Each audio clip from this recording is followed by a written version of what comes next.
What's going? What's happening, everybody? We got the late night crew Sunday night after an embarrassing loss, 24-41 in Cincy.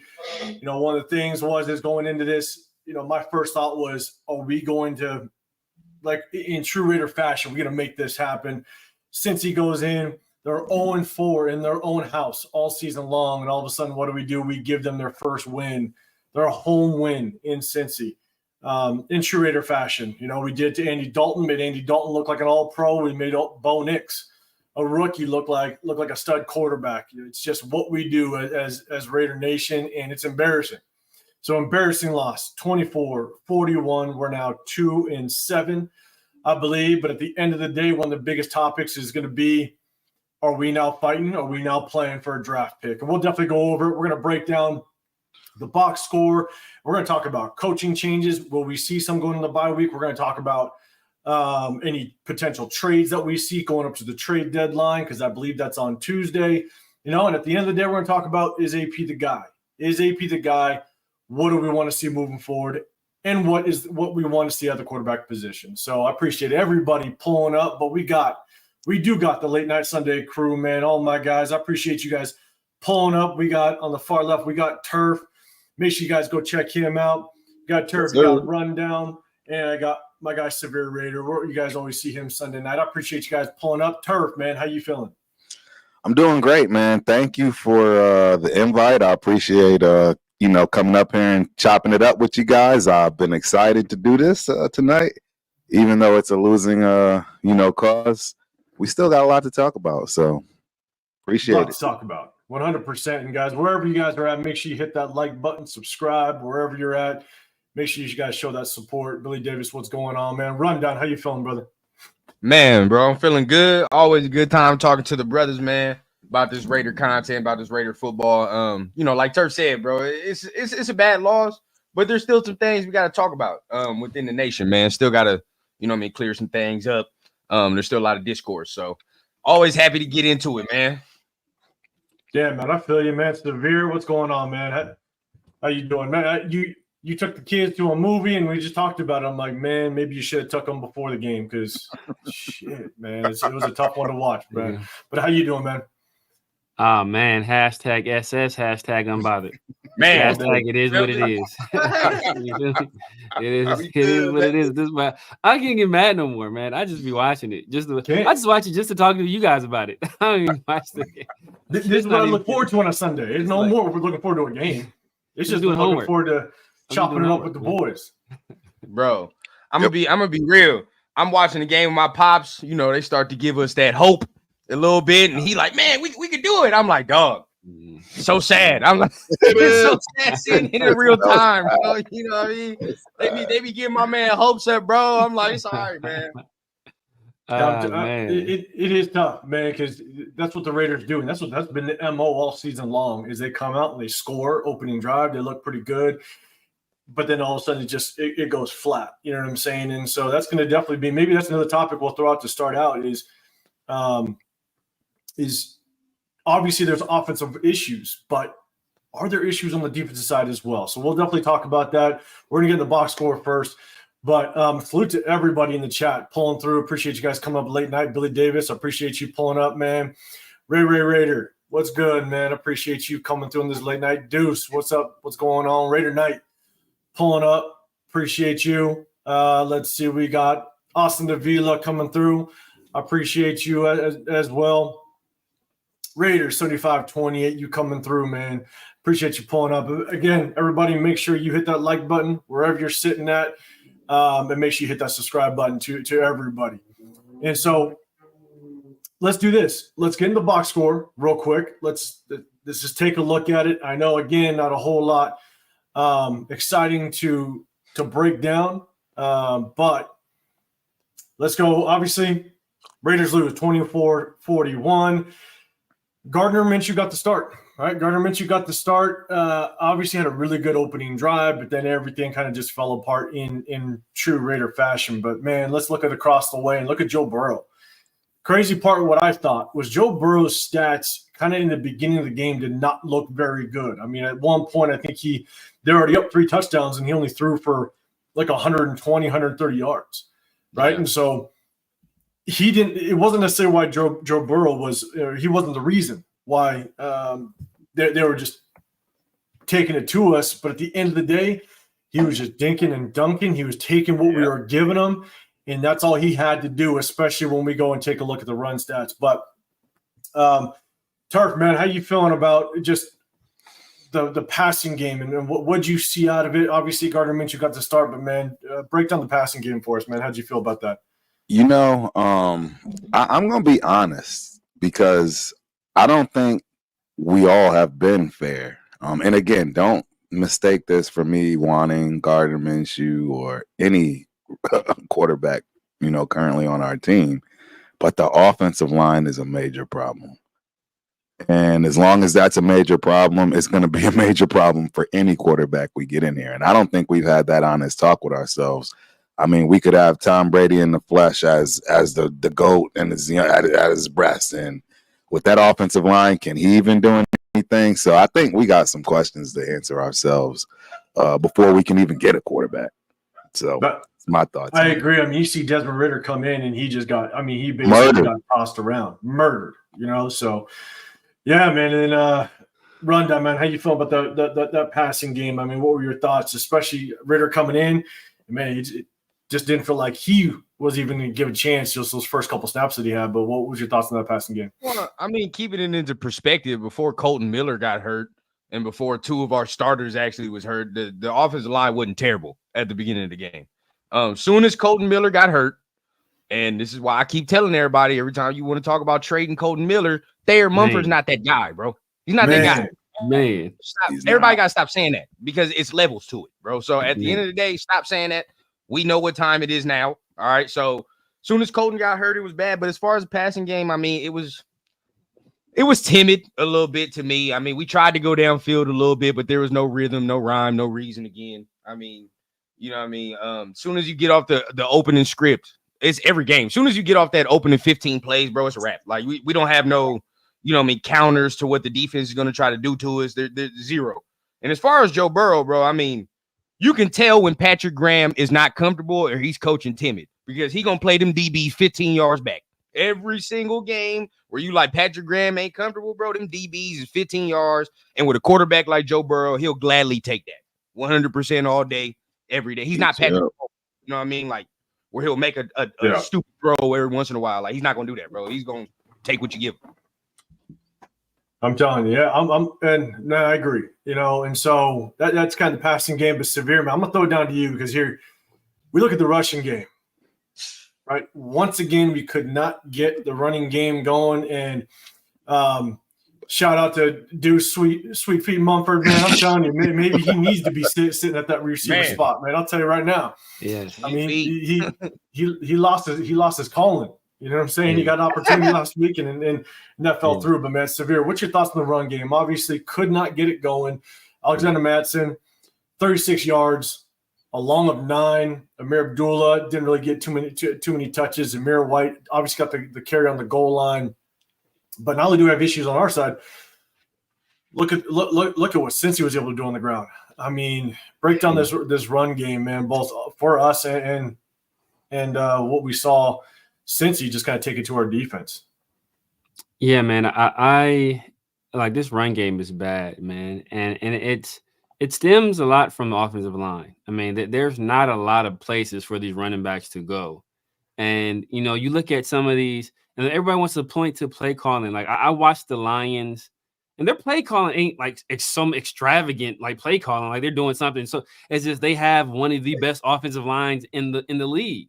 And it's just holes everywhere. Like they literally called like a delayed handoff near the goal line, and it scored a touchdown.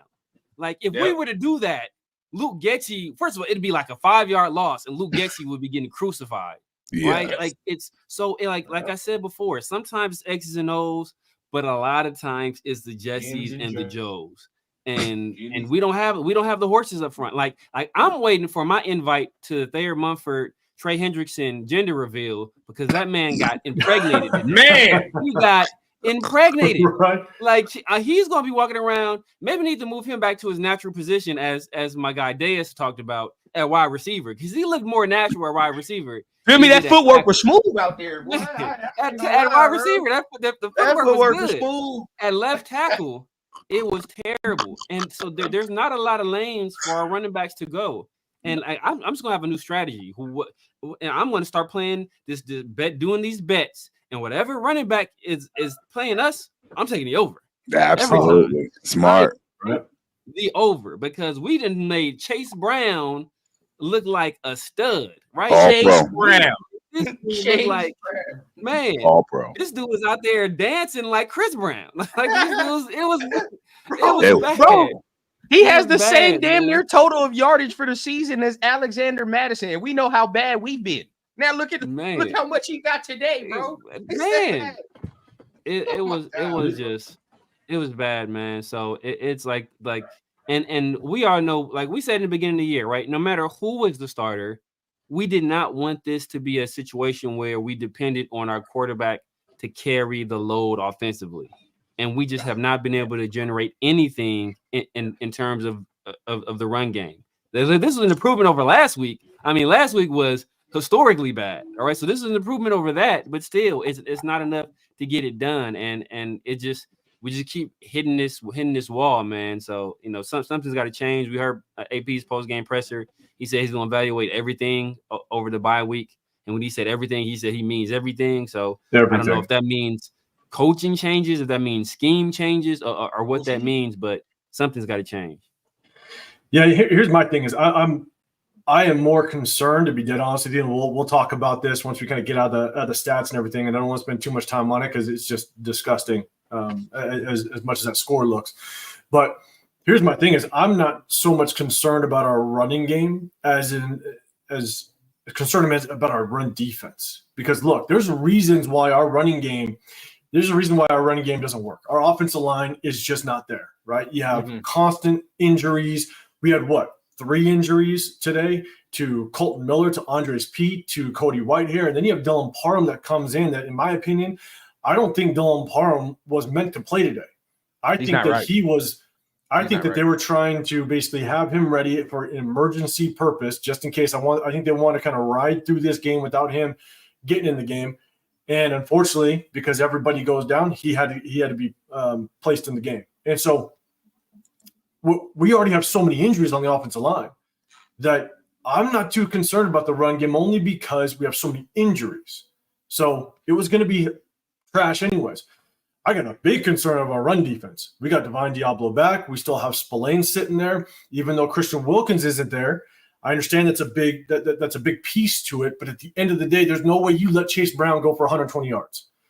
Like that's just if that is where our run defense sits, we're in trouble because we don't have much help at all. Yeah. So that's real, bro. That's 100%. I mean, we kind of knew. I mean, we talked about it a lot, even back to the preseason. I think a lot of us said if Christian Wilkins and a lot of them starters ain't playing, it's pretty ugly for our defensive line because you can see it in the preseason. We was getting gashed in the preseason, with the run, and we was like, all right, well, that's a little concerning, but a lot of us brushed it off, right? I mean, and now them same dudes that was playing back then is playing now. So up front, we not the same either. And like you said, 805, them linebackers today, disgraceful performance by terrible. It's terrible. Both of them. This is brutal. And this was Diablo's worst game since the Chargers game, and this was Spillane's worst game since the Panthers game. It's like it was Spillane shouldn't have been playing. We all know he wasn't all right from last week. You know what I mean? Let's keep it a bean. In my opinion, I don't think they took him out. But Eichenberg.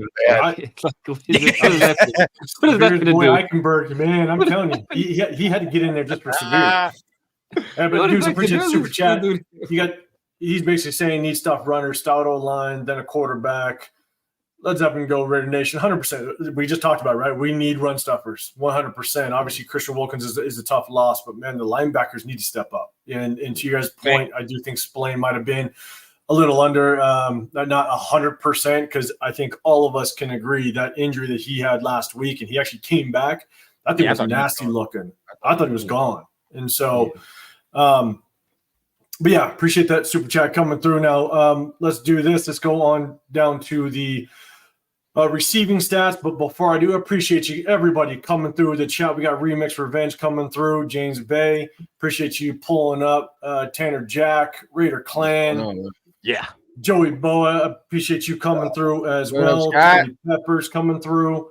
Dopey coming up as well. Just Raiders, baby, you coming through. John B in the building. I appreciate you coming up as well. And Raider Knight, I think I shout out to you, but I wasn't sure. But 100%, I appreciate you coming through. Remember, everybody, make sure you hit that like button. We got Turf up on the top. We got Raider Rundown, Real Talk Raider Nation, as well as the Severe Raider. Make sure you guys hit that like button wherever you're at, and make sure you subscribe to all the channels, man. We definitely appreciate it. So Turf, I'll throw this up to you, man. We got Jacoby Myers. He's now solidified as that number one receiver. He's got 8 catches, 105 yards. You know, I think if we had better quarterback play, if we had better protection, man, there's a good chance Jacoby Myers can solidify himself as this number one for the rest of the season and even going into the offseason, man. How you feeling about Jacoby Myers and his play so far? Yeah, man, I ever since Jacoby Myers came back, I think he's been, you know, getting better each and every week. You know, this game you see him flash, you know, in the open field. His route running he's always been one of the better route runners, not, you know, like in the league. You know, I think he's one of the more underrated wide receivers just because of where he's been. He's been with 2 bad teams, you know, first with the Patriots, you know, on when they were on their down end, and then now he's been with us when we've been pretty much down as well. So I think he's a low end number one, but I think if with the weapon like Brock Bowers, you can get away with him being your wide receiver one, right? You don't like who was the Chiefs wide receiver one? If you have a competent quarterback and you have a weapon like Brock, you can get away with Jacoby being your wide receiver one, but you need improvement over your wide receiver too, because agreed. Trey Tucker ain't getting it done. Trey Tucker ain't getting it done. DJ Turner, he ain't getting it done either. Ramel Keaton, he's you know, he's still wet behind the ears, so he ain't ready either. So practice squad. Yeah, exactly. We just signed him, you know. So we need improvement over at our wide receiver too. But I like what Jacoby did today. I mean, he was out there fighting. He was out there fighting. So you know, I was about to say, look, you might need to sit Jacoby down because he's trying a little too hard.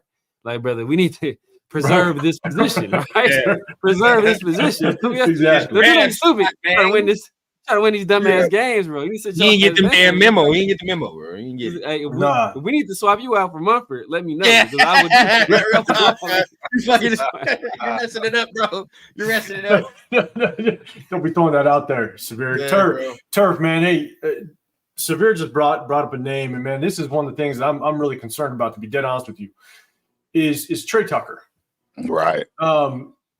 What's your thoughts on Trey Tucker? You know, one thing that Trey Tucker was supposed to be that guy that could take the top off, right? He could he can get that separation, that he's going to be able to create everything else underneath to just become open, right? Because he forces those safeties to play back, man. But we're just not seeing much of it, man. What's your thoughts on Trey Tucker? Do you think he's the guy?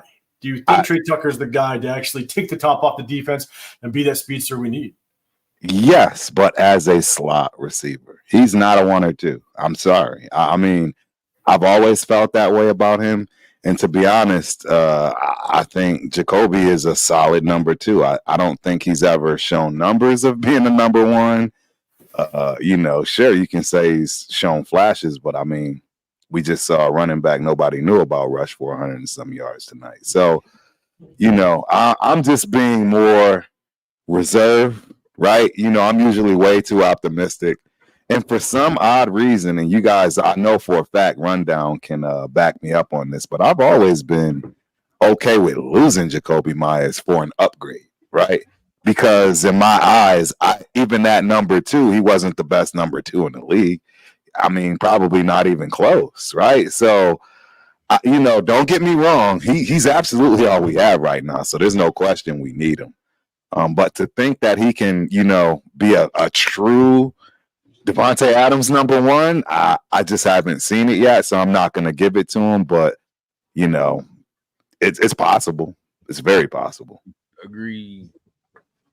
And so, and you make a good point, right? With all the injuries, everything moving around, Devonta Adams, all of a sudden he disappears, right? We were prepping the entire offseason. We were drafting, thinking Devonta Adams was going to be on this squad as the true number one, Jacoby Myers at the number two. And all of a sudden now Devonta Adams is gone. And so now you got to shuffle things around. And now Trey Tucker is all of a sudden solidified at that number two spot. So you make a good point, man. Trey Tucker, without question, is not a number one. He's not a number two. He is that slot receiver, that gadget player, that guy that is going to be able to kind of run, have the full wide receiver route tree, right, at his disposal, and not just that singled guy off to the sideline, and have limited routes. So I'm with you, man. Being a number two isn't the best for him at all. So let's keep rolling a little bit. We got let's look at the defensive side. Obviously, they put up 41 points, but are there any bright spots? Are there any bright spots on the defense that we can kind of take from this game? Again, they put up 41 points. It's tough. I have my concerns with the defense, just given the fact that we just talked about, us giving up 120 yards to a running back that should never have even touched 100 yards. And we just made an easy day for him. And so, rundown, what's your thoughts? Is there anything positive, anything that we can take from this defense that we need to go into the second half of this season? Because we're not officially halfway through. Any thoughts on what we could take possibly in a positive light on this defensive side?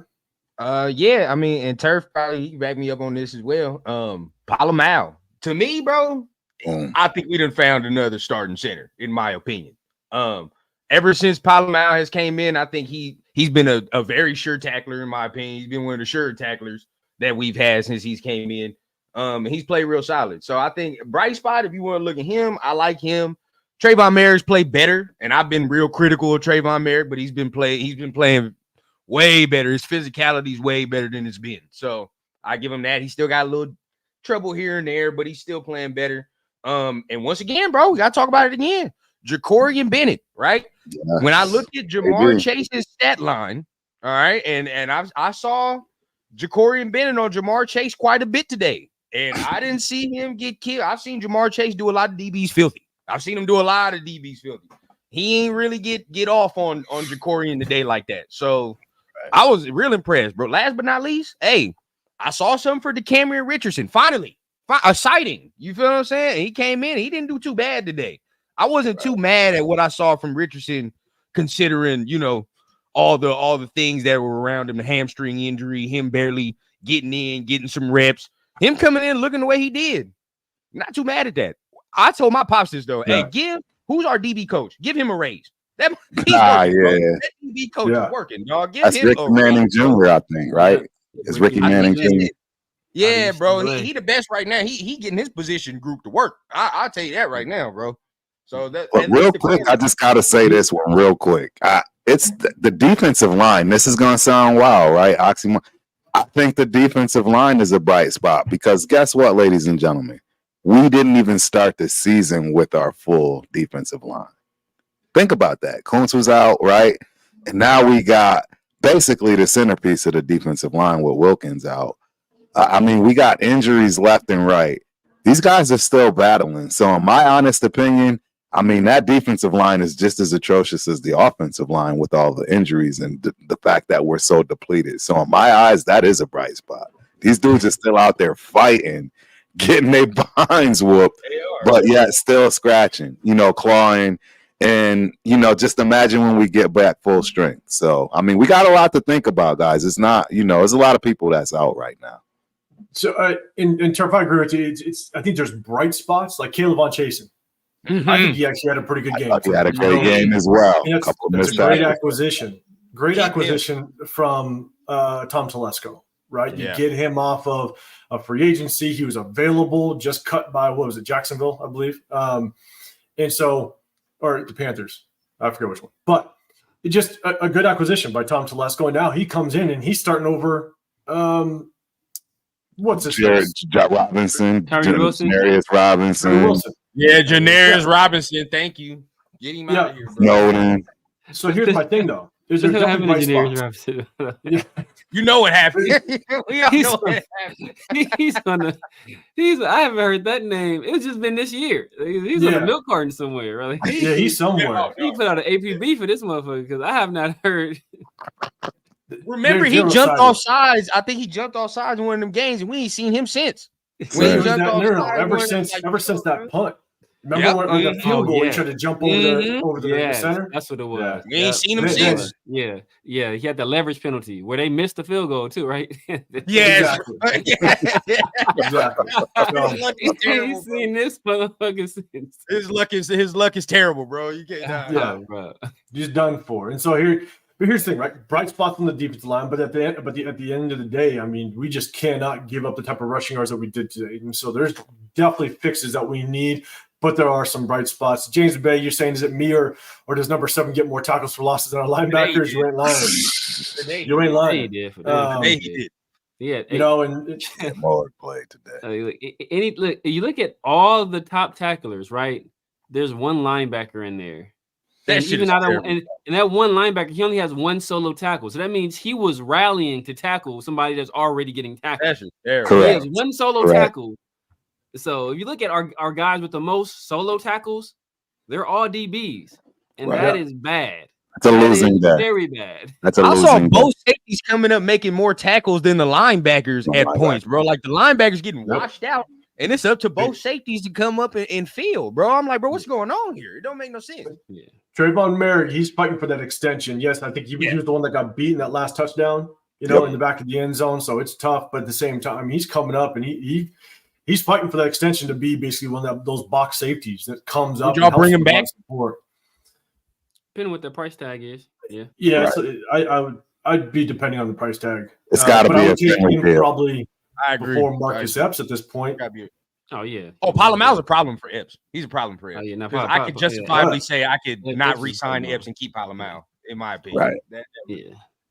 So, and again, rundown to your point, like the defensive backs, 100%. Jack Jones, he got that pick 6, which was beautiful, Yeah. but then he's still very suspect a little bit when it comes to the coverage. I mean, he is not what we thought he was going to be, that lockdown. Ja'Cory Bennett has now become what we thought he could have been. Ja'Cory Bennett's doing a damn good job. And so, yeah, I think the secondary, could we add a second piece to it? DCam Richardson, he had a little bit of a bright spot today. And so it's definitely something on the defense we can hang our hat on when it comes to individuals. But as a unit, we got a lot of concerns, 100%. And so I just want to shout out to the new people coming. SoCal, saw you pulling up, man. I appreciate you. My guy, man. What's going on, bro? Queen Raiderette coming through. Diehard Raider, LA Raider 11. Appreciate you pulling up as well. We got a Chiefs fan. I'm not going to put your name up here very often, brother. I'm just letting you know, Ian 16. I'm just letting you know. All right. We hurting over here, but I appreciate you pulling up, man. So let's talk real quick, and we'll talk on it briefly. Penalties. Some key penalties. This is one of the things that really is starting to bother me, right? We have key penalties at certain times, which we just have to get over. We have to be able to clean this up. And I think that's one way that Antonio Pierce can kind of prove that he's the right guy for the job. Because he's got to show that we can be a disciplined football team. The record's not going to show it, right? But if we continue to have these penalties, like who was it that jumped on that fourth and Mauga. Mauga. Yeah. Stuff like that. You have to clean that up. You have to show that you can be a disciplined football team in order to find success. And as it stands right now, we are not a very disciplined football team. And in my opinion, that is fully on the coaching staff. And so, Sahir, what's your thoughts on the penalties, man? It's interesting because if you look at last year when Antonio Pierce took over, we were one of the better teams in the league in terms of penalties. Look at the beginning of this year. We were one of the better teams in terms of penalties. So I don't know what's happened over these past, like 4 or 5 weeks where we've really fallen off of a cliff, because it's been something that we were, like I said, most of his tenure, we've been pretty good. So I don't know if it's a situation where Now we got these scrubs in there. Like these scrubs, Yeah, is like, bingo. they're trying Bingo. You hit it right on the head. they're trying to they're trying to gain an advantage in any way they can. Like you Kanai Mauga, like what are you doing? Like what are you doing in the game? Like, why are you in the game in that situation, right? So it's a situation where I think that's part of the reason where these guys just feel the need to try to get any kind of advantage they can because they know physically they aren't up to par with some of their opposition. These guys have been practice squad guys and they've been on, the scout team and developmental guys. Doing that kind of stuff. So now they're in live game action in a hostile environment against one of the better quarterbacks in the league. And like just situational awareness. You kind of know there, like look out for the hard count. It's 4th and 2. Like they're going to try to hard count you, and you have to know that. But at the same time, that's something like you're a linebacker coach, you're a head coach to say, look, do not jump here. Do not jump in this situation, right? And hopefully AP relayed that message. And if it's a situation where he relayed the message and the guys just didn't pay attention, then I don't remember seeing Kanai Mauga on the field.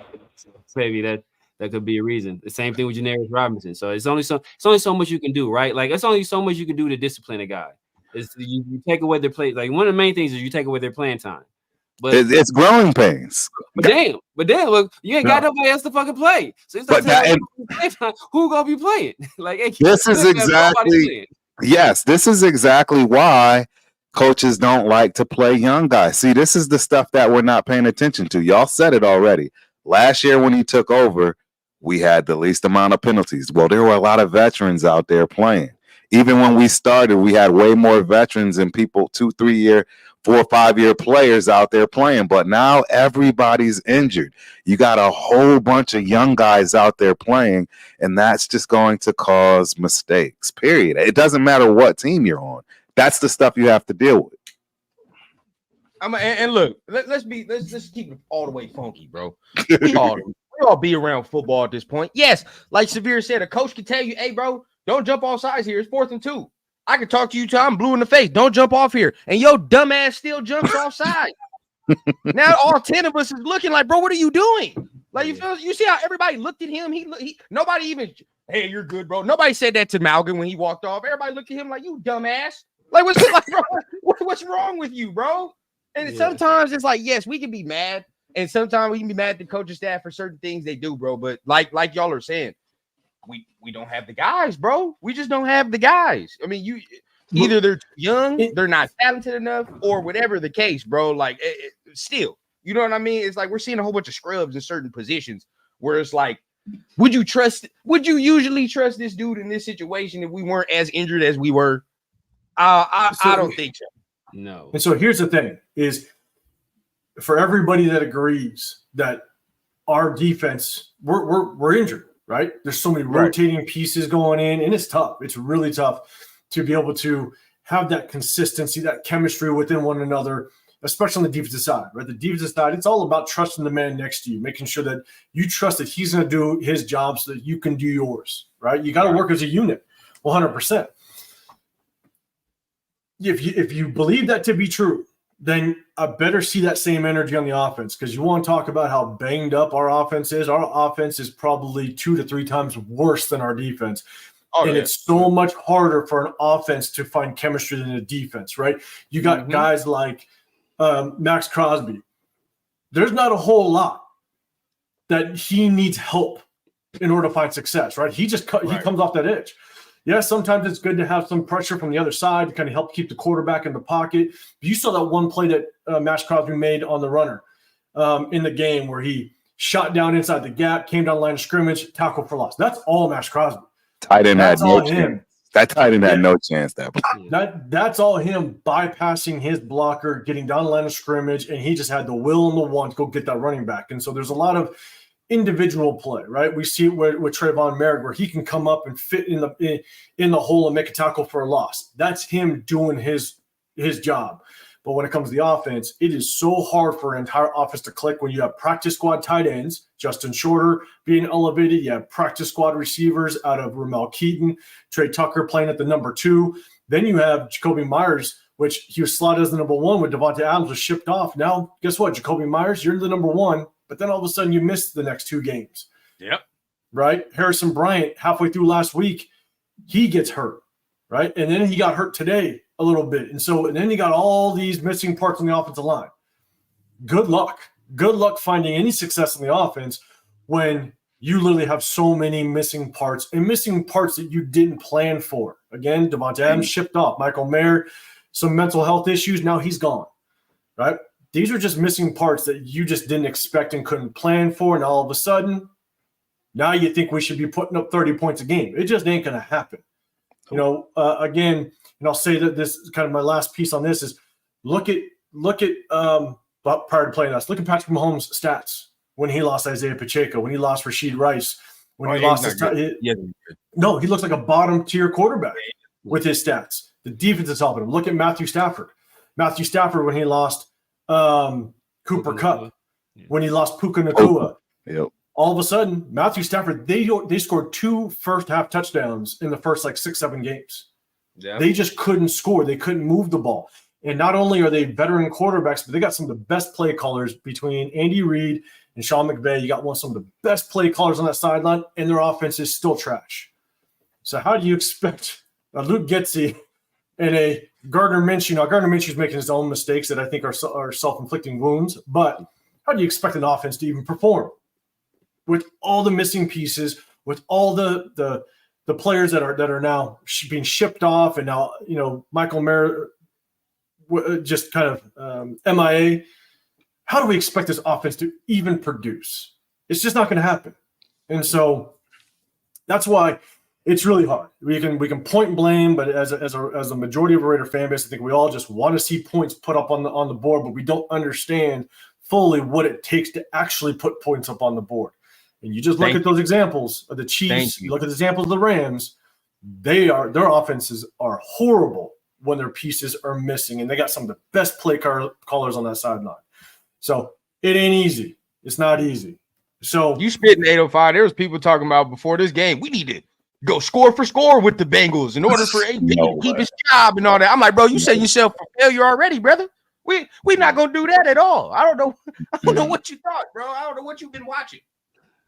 And it's also tough given the fact that you now have Gardner Minshew that starts, and then you bench him to put Aiden O'Connell in, and all of a sudden Aiden O'Connell breaks his thumb halfway through the game, and now you got to go back to Gardner Minshew. It's like on the third. It's like at what point? At what point are we going to just kind of understand this is what our offense is? We'll be lucky to score 2 touchdowns in a game with this type of offense. So it sucks. But now that we talked about the offense, I'm real quick. We touched on it a little bit when we were going over the stats, but when we talk about offense, we also have to talk about the defense. The defense we have some major concerns. We let a Cincinnati team that has been struggling all year long to all of a sudden wake up in true Raider fashion. We let them wake up and they put 41 on us. And so, Turf, let me throw it to you, man. What are your concerns? Do you got big concerns with this defense moving forward? Not really. I mean, the only problem we have defensively is depth. I mean, and we knew that, again, from the very beginning. If you listen to anything TRS related, after the draft, before the draft, right, every which way till Sunday, the number one issue we have always said defensively was depth. And before you knew it, we had a star starting player in Kuntz out before game 1. That was something that couldn't happen. Not for us to actually have a playoff run, if you will. You can deal with a subpar offense, but it's impossible to do anything with a subpar defense. So, I think it's a bright spot. I really do believe our defense is holding their own based on the circumstances. They're playing the best they possibly can play, and it's just a matter of depth. I mean, we just don't have it. We don't have the guys that the front office and the coaching staff wants either, right? You got to remember, there's still probably 20, 30 guys out there that they really don't even care to have, but hey, it came with the territory when you were crowned with the job. So, yeah, and I can't wait to talk a little bit more about this AP thing. I don't want to hijack it, but I just, man, it's so strange to me how people have completely turned. Like, the guy has barely been in. He's barely been in a year. I mean, even McDaniels, right? Didn't he at least get a year in? Like, he got over a year, right? Like, we got to give the guy a chance. He is, too, also a rookie. I don't want to hijack this and go directly to that, but yeah, we got to get into this AP talk because I think we're doing him a huge disservice. The way that we're out here contemplating like he's been around for 3 to 5 years as a head coach. It's just not right. So let me ask you. When we say that the depth is the problem, one concern, I look back at just our previous games, right? We let Andy Dalton score at will on us, and I don't know if that was necessarily a depth issue. And then we all of a sudden we let Bo Nix. Bo Nix looks like an absolute stud against us, and he's been.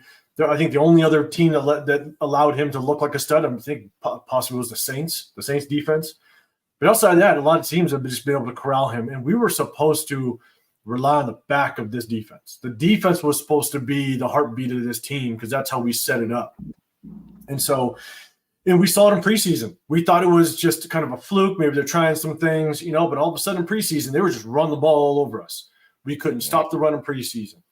And yes, depth could be some concern. I wish we would have picked up maybe a better linebacker than Eichenberg. All right. So Severe's boy over there. But and then again, we had opportunities to possibly pick up a corner a little bit earlier than we did instead of waiting until the fourth, and so that's the hard part is, yes, depth could be an issue, but at the same time, this defense just doesn't feel like it has the heartbeat that we wanted it to, and we have a defensive-minded coach that we thought was just going to be able to pull everything out of this defense and make that side work. If we can get one side to work, we're hoping that it was going to be the defensive side.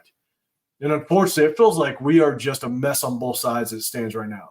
And so, can I say this real quick? I don't understand why when the defense don't play well, it's always just AP's fault, and nobody be pointing at Patrick Graham ass. Patrick Graham, in multiple occasions, has games like this, bro. There's a track record. How long has Patrick Graham been here, bro? We've seen multiple games like this since Patrick Graham has been here. There are games where he's just not aggressive, where he likes to play back, right? And we're like, and guess what? Second half, soon as we started blitzing Joe Burrow and made him come uncomfortable, what happened? Turnover. We start looking better. When you want to 15 yards back, like you're timid, like you're like, oh my God, I don't want them to make a play on this defense. Guess what, bro? We see Jamar Chase and Joe Burrow make plays on 31 other teams.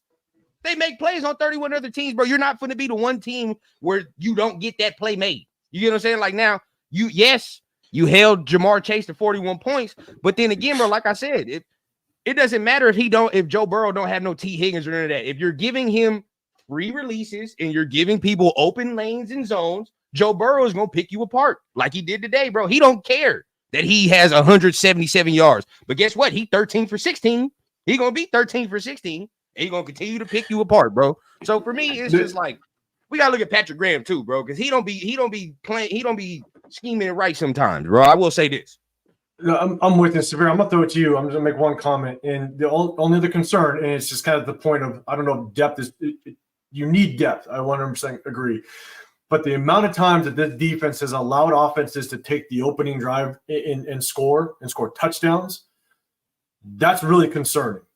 The amount of times that we need that defense to open up that game, 3 and out, set the tempo a little bit, and we just let offenses drive down and score touchdowns. And that's where my biggest concern is that there's no point on the defense or offense that we can actually grab a hold of something and say, okay, let's hang our hat on this, because our defense is just not stepping up. Again, injuries, so I'll give it to them. There's definitely injuries that we need to address and take into consideration, but it's just tough. It's tough. Did Butler play today? Adam? Yeah. D-line, yeah, he didn't. Butler? Both of them. Yeah. He got hurt a little bit, and after that, he wasn't the same. But yeah, I'll tell you this. So what I saw from that defensive line, honestly, was a lot of holes, including Max Crosby, where you could tell he was contained, even though there was a stump blitz, if you will. And Joe Burrow just ran out outside. Joe looked like a real athletic quarterback today, and we all know he's not that athletic. But that had to do with a lot of the defensive line being busted. I watched that thoroughly, and I'm letting y'all know the defensive line was busted today in a lot of plays. So, Severe, man, what's your thoughts? What's your thoughts on the defense right now? I mean, I think the defense is our best unit. It's like that's not even close. I just think that whether you want to attribute blame to Patrick Graham, whether you want to attribute to Antonio Pierce, like we have guys that have no business playing in the NFL, like right now, right? Like we got like Matthew Butler is getting meaningful playing time on the defensive line. John Jenkins is 137 years old, and he's a starter for us, right? Like Caleb Chasen got cut by the worst team in the league, and he's starting for us right now. So and yet still, we still put out consistently good defensive efforts. Now we've had some hiccups, like this game obviously was a bad game. The game in Carolina was a bad game, but by and large, for a team that's not playing with all of their parts, and in a lot of instances playing with parts that other bad teams didn't even want, I think we're still doing well enough. And I think that's the kind of stuff that's going to be like this is this is #SS, right? This is a blessing in disguise because guys like Matthew Butler, guys like Kenai Mauga, I wish we would get the Amaris on the field to get them. Like this playing time is going to be valuable. This season is gone. It's done. Thank you. It's Kansas. It's dust in the wind. Let it go. Let it go. What's that song from the movie? Let it go. Let it go. Let it go. Because we're not doing anything this year, right? This is strictly. This is like a petri dish. Do we have opportunity to look at some young guys in real game situations? Let's take full advantage of it while we can, because it needs to get real. And part of the issue, like and as Turf said, right, we don't have any depth. And part of the problem is that when you draft as horribly as we do for as long as you do, like that kills your depth right there, right? You can't draft consistently 100%. bad for more than a decade 100%. And then expect to have any kind of depth on your team, right? Like you would think that at least a guy like Tyree Wilson, you would hope that guy would at least be a valuable depth. He ain't even valuable depth. Like he ain't nothing. Like he's nothing. So he's horrible. You can't draft that bad for that long and expect to have good depth. So we're missing Malcolm Kuntz. He was a catalyst last year. Or look at what happened when the surge in our defense coincided with him, stepping up in play. That's when we really became an elite defense. We had 2 top 10 pass rushers statistically, and that transformed our defense. And it looked like today we had nobody that can rush the passer. That's why we got a lot of the plays that we got hurt with were secondary reaction plays where Joe Burrow buys some time. He finds a hole in his zone, and you see Diablo or Spillane barely missing a tip on the ball because, these guys are just able to find these holes in these zones. And when you have that much time to pass, of course you're going to find a hole in the zone. So I just think that, it's just so many different factors that go into why this defense isn't performing well consistently. But even then, they've done an admirable job. Right. And real quick, I want to just touch on what Rundown said as far as Patrick Graham, because y'all know Patrick Graham is my dude. The problem is I don't think it's him per se in these lulls as you see when it comes to the holes. It's exactly what Severe just said. The line broke down. Burrow, bought himself time in a way to where that it doesn't matter what defense you're running, right? It doesn't matter man zone. You're going to find somebody open. Patrick Graham just has a problem with the D line right now. Sure, he's been here 3 years, and I can pick and choose each game from each year. Right. He's a cautious bend but don't break type coach, right? He's not. He's not like your guy at Minnesota where he's blitzing. We can't do that right now, though. That's the problem I'm having because we don't have the type of offense where we're like, all right, bro, you can. You know what I mean? We play like we can't. Somebody got to be aggressive. One side of the ball. No, I can understand that. I can see that logic. I'm just thinking in terms of like you're saying, and like we all want to see some type of consistency, some kind of foundation, something we know we can hang our hat on. And I think that is what Patrick Graham is trying to do. Create, look, we may bend all day. I'm going to allow that, but we are not going to break. And see, it's just my main thing was saying like when the defense don't play well. Right. Everybody be like, "Oh, it's AP, it's AP, it's AP, it's AP." Nobody ever says Patrick Graham, bro. Like, you're right about. That's He my does whole deserve point, more bro. criticism. He AP is deserves damned more if he do, damned if criticism. he Correct. don't. Thank you. You know what I mean? It's like AP No, is you damned right if he do, damned if he don't, bro. Like regardless of whatever happens, bro, AP is going to get that blame, which he's the head coach, sure. But it's like we be excluding certain people out of blame, which don't make no sense to me. It makes zero sense. Yeah, we got that question 8:05. Before it's over tonight, one question I want us to all answer: do we think that AP is making all the decisions? All right, hey, well, okay, let's do this. Because I don't think so. We're going into the bye week. Okay, we're going to the bye week. Do we think any changes are going to be made before the bye week? We're halfway through the season.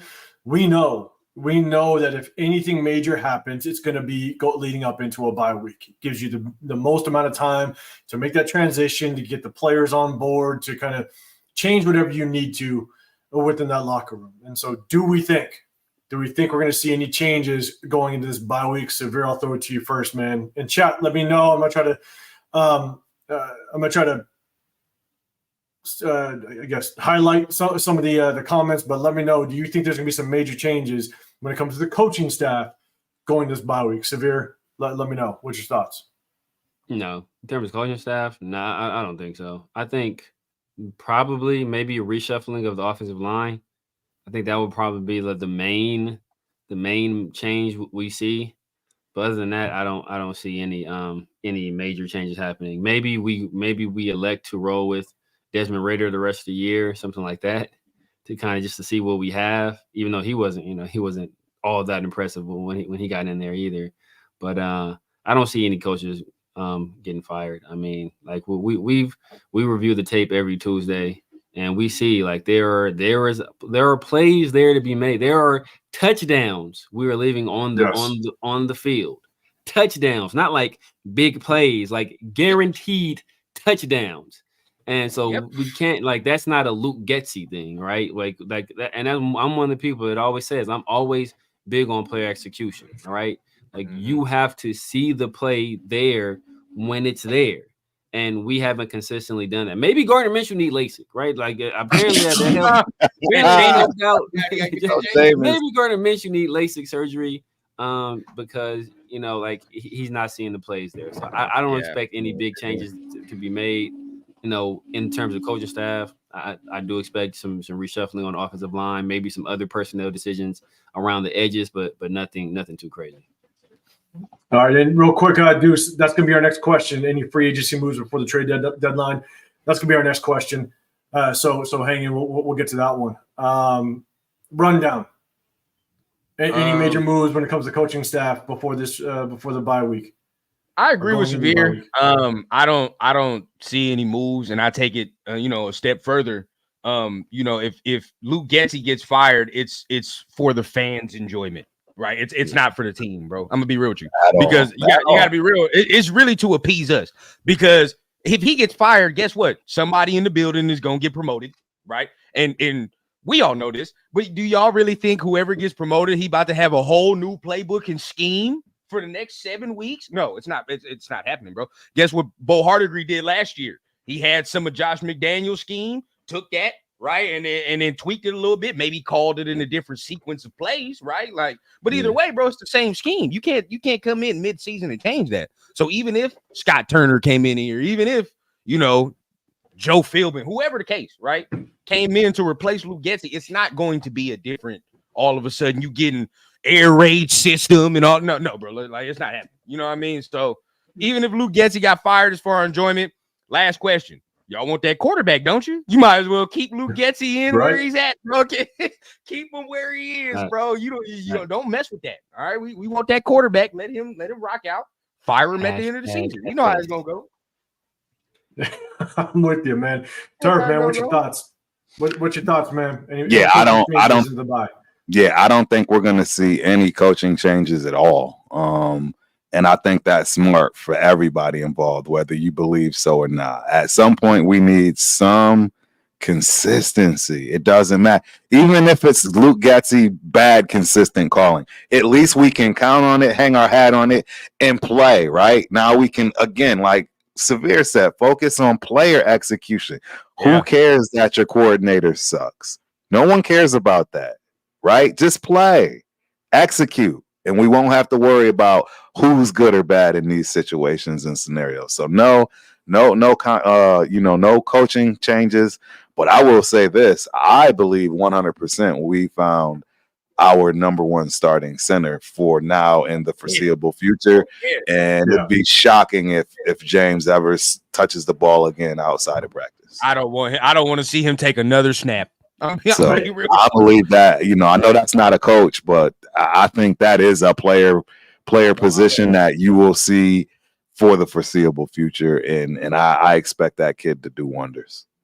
Yeah, so my take on it is if we do see a firing, if we do see Lou Getsy being fired, if we do all of a sudden let him go, I think that may mean that Antonio Pierce might be fighting for his job.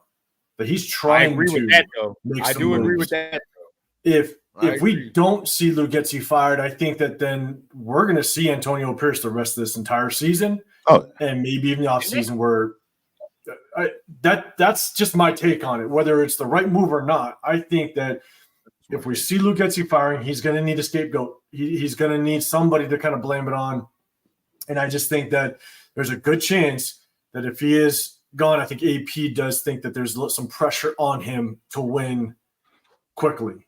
And again, not to say that's the solution, because at the end of the day, I don't care who you are. You could bring in any offensive coordinator. You're not going to be able to fight through all these offensive line injuries. You're not going to be able to fight through this rotation at quarterback, because you bring in somebody else, like run down to your point, you're going to have to run basically the very similar offensive system. You're not going to change everything up, right? And you still got the practice squad receivers, Ramal Keaton, Bachman, all these guys. These are practice squad receivers. You're not going to be able to all of a sudden rewrite the ship with practice squad guys and a rotation at the offensive line, rotation at the quarterback position, practice squad tight ends. Justin Shorter, practice squad tight end, elevated every single week. There's nothing that this offense is going to be able to do to kind of turn this thing around. And so I don't foresee any firings. Again, that's just not on me. And again, run down to your point. If we do see it, it probably is a whole more to just to satisfy. Shut us up. Let's be real. Yeah, shut the fans up, bro. You know what I'm saying? Shut us up. Exactly. I think that needs to stop as well. I mean, I love it. I know that Chris definitely doesn't believe we have the best fan base on the planet, but I think that they need to stop paying attention to us, period. I think that was a Mark Davis thing too, guys. I hope I'm right in that it is a Mark Davis thing, and all this outside noise, none of the front office and coaching staff cares about. This fan base don't know what we want. I'll be real with you, bro. We are so bad. I will say this: Chris is right when he says we have the worst fan base when it comes. We got some people still trying to win games. We got some people talking about Jamarcus Russell. Come on, bro. Yeah, I mean, hey, we got people still talking about ALC, and y'all know I'm the biggest ALC supporter on this panel, and I'm letting you know it's a wrap. It's a wrap, bro. It's a wrap. Someone asked the question a little bit ago, and I kind of want to ask you guys real quick, and we'll touch on it real quick because again, we got some more questions. We're definitely going to go into some potential free agency moves or some trades before the trade deadline. Right. Real quick, Severe, I'll throw it to you first. Do you think Antonio Pierce is the one calling the shots? At the end of the day, do you think it is? Does Antonio Pierce just have does he have full control of all the decisions being made when it comes to the team, right? When it comes to free agents and stuff like that, Tom Telesco, that's his side. But do you think Antonio Pierce has 100% control over this team? Yeah. Yeah, I mean, now does he rely heavily on the advice of others? I believe so, but I think that's what effective leaders do.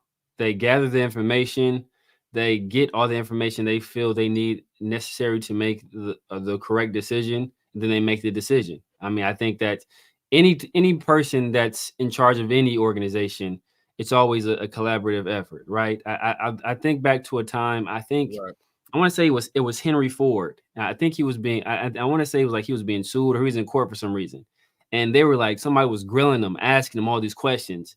He's like, "Oh, what like about that? Like, what about this?" And he didn't know. He's like, "Oh, what about this?" Like, I don't know. He's like, well, how come you don't know any of this? He's like, I don't need to know any of that. I have the resources where I can hire people to know those things for me. So why would I have to accumulate all that knowledge when I can accumulate the people with the expertise in those areas and they can inform me, and then I can make a decision based off of that. And I think that's what CEO types do, right? Like we talked about it before the season. There are offensive coaches, there are defensive coaches, and there are CEO type coaches, right? And like even though AP has a defensive background, he is a CEO type head coach. Same with Mike Tomlin. Even though he had a defensive background, he's a CEO type coach. Same with Tom Coughlin. People don't know Tom Coughlin was an offensive guy. He was a wide receivers coach with Bill Parcells and that Giants team that won the Super Bowl. He has an offensive background, but what was those Super Bowls won with? Mostly on defense. Like all you have to do is be the person to lead the room in the correct way. And I think that AP has those qualities to lead in the correct way. And I do believe, like I said, I believe he's relying on advice of other people, but ultimately it's him that's making those decisions. Turf, man, what's your thoughts? Do you think AP's run the ship 100%?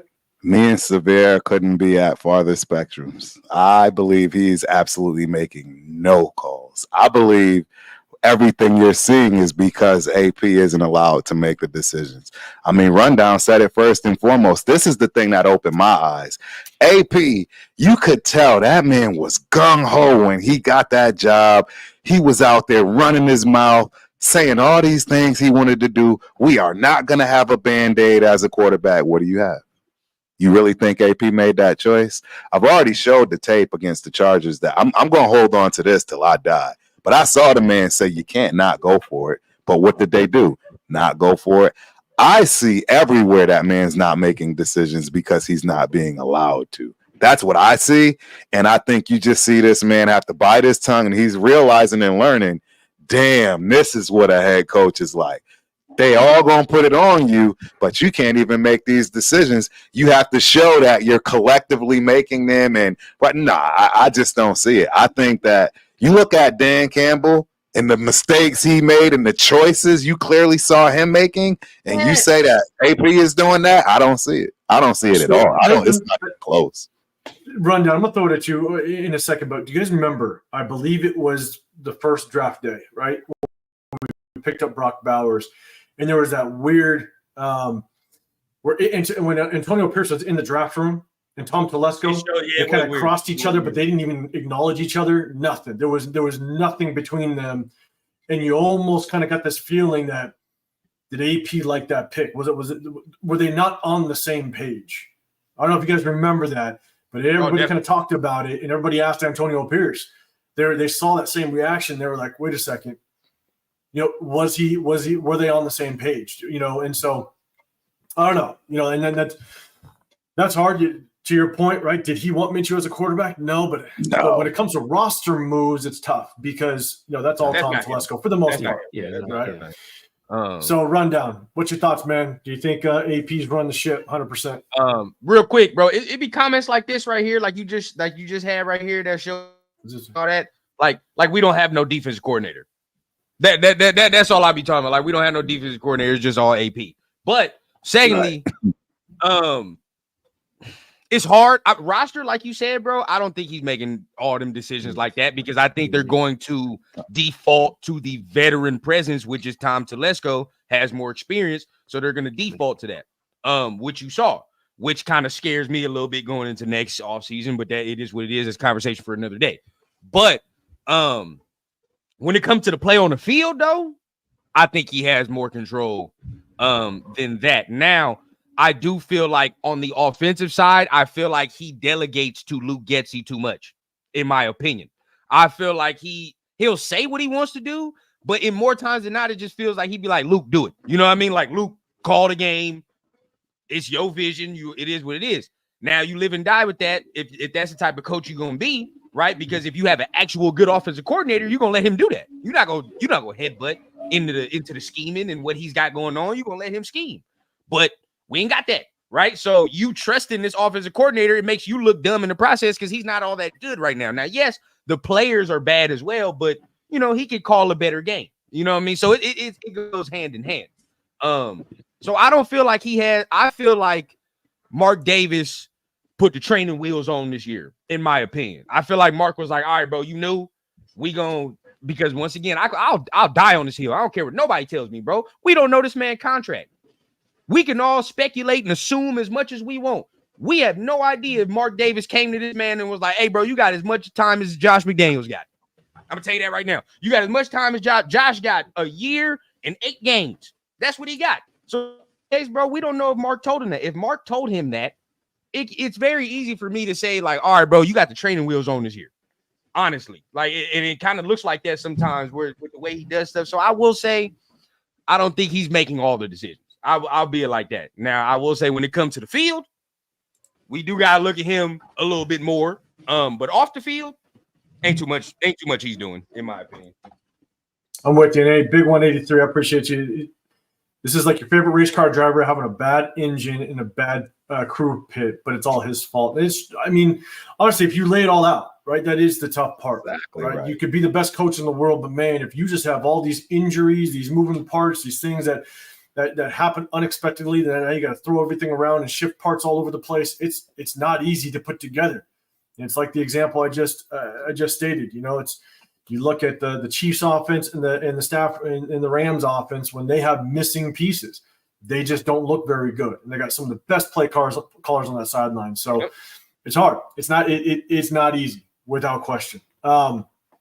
Real quick, I appreciate everybody in the chat. I'm trying to get through some of these comments. I'm trying to put them up on the screen for you guys. If you do have a question for us, hit that hashtag Raiders, and they'll catch my eye, and I'll try to bring it up and try to get some answers for you guys. But one thing that I do want to say is make sure wherever you're at, make sure you hit that like button, hit that subscribe button. We got Turf on the far left, Ultimate Raider Fan 32. Make sure you guys go and check him out. Hit that subscribe button. We got Raider Rundown, and we got the Severe Raider up on the right-hand side. I appreciate you guys. And I'm 805 Raider, Real Talk Raider Nation. Make sure you hit that like button and subscribe at the same time. And turn that notification bell because a lot of you guys do lives, and make sure you're notified when we do go live. Turf, you got something? Real quick, I'm seeing so many comments. Again, if this isn't an indicator, bro, it's driving me crazy, bro. One of them is this. They keep talking about firing Getsy. The man didn't want Getsy to begin with. What makes y'all think he has the authority to fire him? The reason we have him is because Mark wouldn't open up the wallet for another $1 million. We know that for a fact. We already know that, right? It was already given facts that he wanted Kubiak or somebody else, but the problem was it was an extra $1 million that Mark didn't pay. So why do y'all think that this man has the ability to fire an offensive or defensive coordinator? Where does this come from? I just don't understand the logic. I don't see where you think he has that ability. So I think ultimately, there are very few coaches in the league that can just like fire a guy. Like there are very few coaches in the league. There are very few coaches in the league that can just be like, all right, you gone, right? You out. It ultimately all goes to the owner. That's the guy. Even before we got rid of Carr, right? Like that had to get approved. By Mark Davis, right? That's what they wanted to do. They had to run it up the flagpole to the guy who writes everybody's checks to make sure it was okay because of the potential financial ramifications it would have on him and on the organization. So so full stop there. Nobody just has carte blanche to just do whatever they want to. Now, do I think that if he went to Mark Davis and was like, look, I need to make this move for the success of our team, do I think Mark Davis would sign off on it? I think, him and Tom Telesco, I believe so. I believe they would sign off on it if he went to them with a compelling case. And we look at all these other offensive coordinators that he wanted. Like we weren't getting Clint Kubiak. He had already agreed. He already agreed to a deal even before. Right. And look at Clint Kubiak. He looked like trash. Well, he's got Derek Carr as a quarterback. Who does Luke Getsy have? Who does Luke Getsy have? It's the same shit in my opinion. Everybody was sucking off Clint Kubiak those first 2 weeks, and that motherfucker fell off a damn cliff. As soon as he we gets all some knew. adversity, he's been a shit show ever since then. So I don't want to hear nothing about Clint Kubiak. Well, we know he wanted Kingsbury. Kingsbury was his number one choice. That was his number one choice. But a lot of that is Jaden. A lot of that is Jaden. Jaden Yeah. is doing. Jaden is creating a lot of the stuff that we want to attribute to Cliff Kingsbury. That's Jaden Daniels is creating. He's creating a lot of threats with his legs, so defenses have to play a certain way. They have to play in zone, and when they're sitting back in zone, he's doing enough to buy time and to hit. And he's accurate as hell. People were worried about him throwing the intermediate passes. I told everybody he's the best quarterback in the draft last year. Nobody wanted to believe me. This is Caleb Williams. I said he was number one. I said Michael Penalties was number two, and now he's proven right that he's number one. We'll see what other guys. Zach Robinson, we weren't getting him was the one I was just like, if you want an AOC to start, Zach Robinson might have been the one where we can probably get him. But we didn't have a chance. As soon as the guy from the Rams took that Atlanta job, that was already we weren't getting Zach Robinson. So like of the options that were left, is Alex Van Pelt. He's the offensive coordinator with New England. Chip Kelly, baby. Is that who you want? Chip Kelly. I mean, Chip Kelly is a guy. I'm a UCLA fan.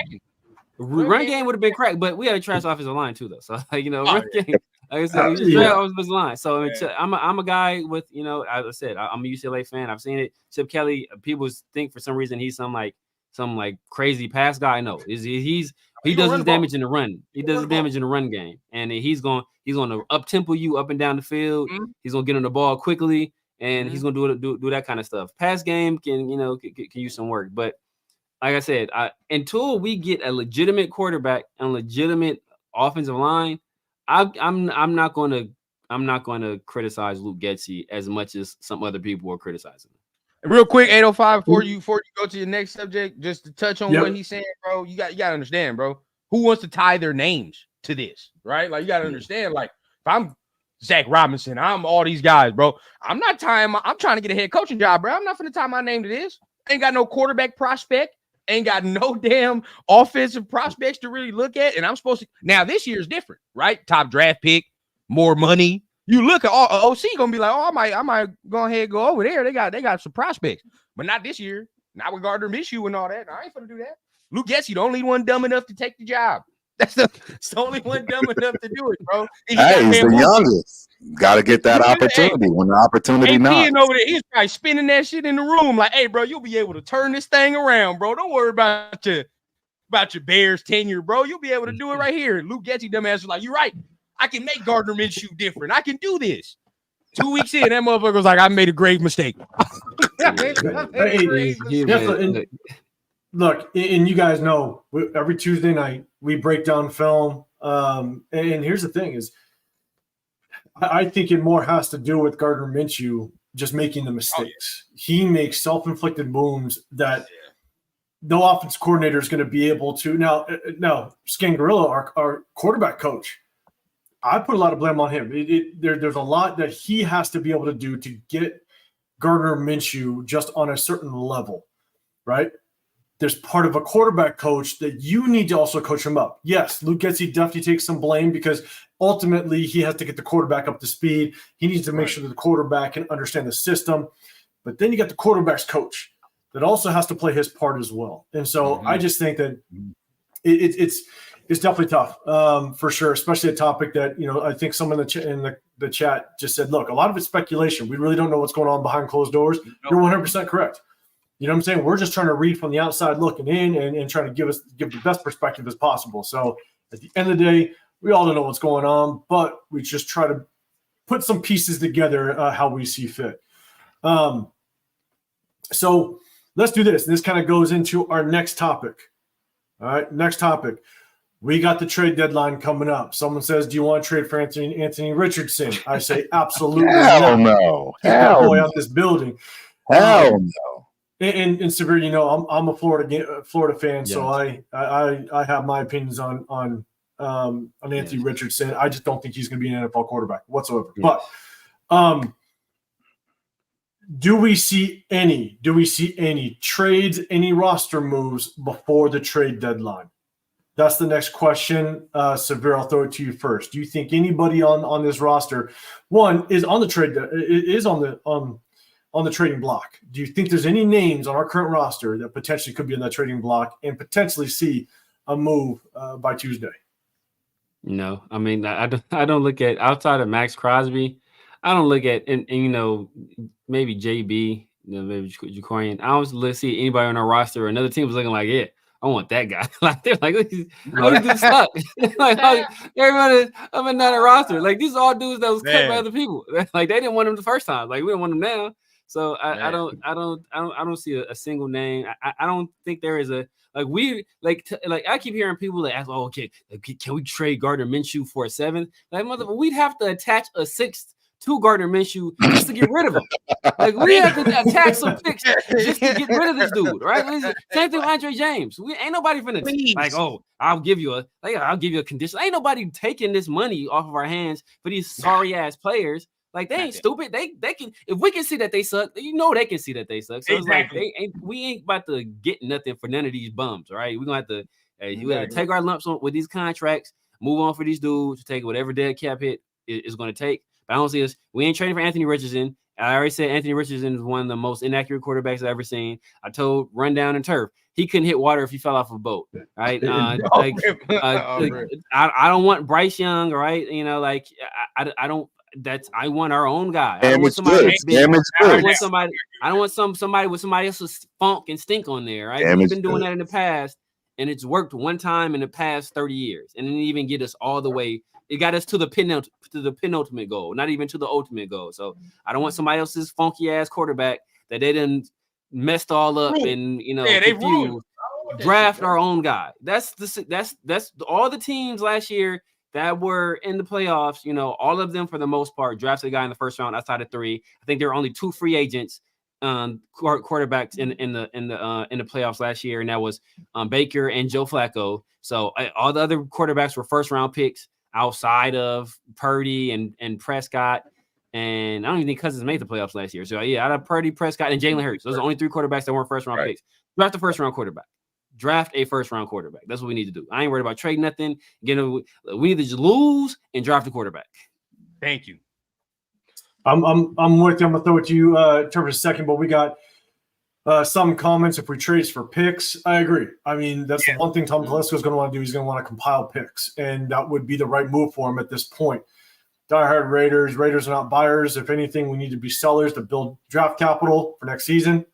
I 100% agree. It looks like everybody on the panel also agrees as well. So, Cal Sawman, you coming through. We can't trade anyone. We have no depth. That's true. And Turf, I mean, you mentioned it. Right? We got depth issues. You know what I'm saying? No moves. What's the point of the Raiders trading anybody at this point? Again, there's only a point to trade him before we can get some draft capital. That's really it. Wait till you hear my take. All right, man. So, I know what he about. I have a guess on what he about to say. If he says it, I swear to God, if he say trade Colton Miller, take his ass off. Trade Colton Miller. Here we go. Take his ass off. I know. I want Andre James gone, and I want Colton Miller gone. We're gonna have to. I'm gonna wait for my take. Go ahead, Turf, because I'm gonna let you. All right, here we go. Hit Six Stepper, man. Hey, Hit Six Stepper. I appreciate you coming through. You saying nobody getting traded? We about to rock out the season with the roster, 100%. So Hit Stepper, I appreciate you coming through. So let's do this, Turf. Yeah. I'm gonna silence everybody. And I'm gonna give you the floor, man. What's your thoughts? Who Look, who's on the move, Turf? Hey, Turf. Turf. Hey, who's on the move? I think I'm gonna give you like 2 minutes. I have a feeling you're gonna rock up like next 30. But go for it. I just want people to know. Like, you can see things coming a mile away, right? And in my opinion, Colton Miller's best years are behind him. I told everybody this year, I said, guess what? Watch, as soon as that shoulder get better, something else is going to go. And it's going to continue. Get rid of him now while you still have the ability to get some kind of value out of him. 5th round pick, I'll take a 5th round, 6th round pick for him and ship him on out. He's not going to do any better for us anyways. These guys that are young need to get out there and just figure it out, right?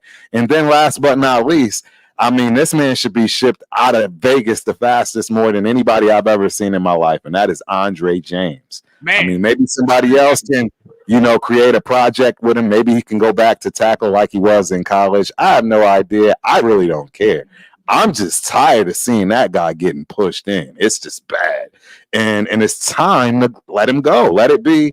See if you can salvage something. But those are the two, I would say, must moves. I mean, we've gotten all we're going to get out of him. You squeeze the rag dry. There's no more water coming out of that rag when it comes to Colton Miller or Andre James. That's my take. Oh, man. Hey, man, you kept it over under a minute and a half. I appreciate that, man. I like it. I like it. The responses might not be that way, but I feel you, man. So Turf, man, rundown. What's your thoughts, man? Anybody on this current roster potentially going to be on the trading block? Real quick, y'all hear that?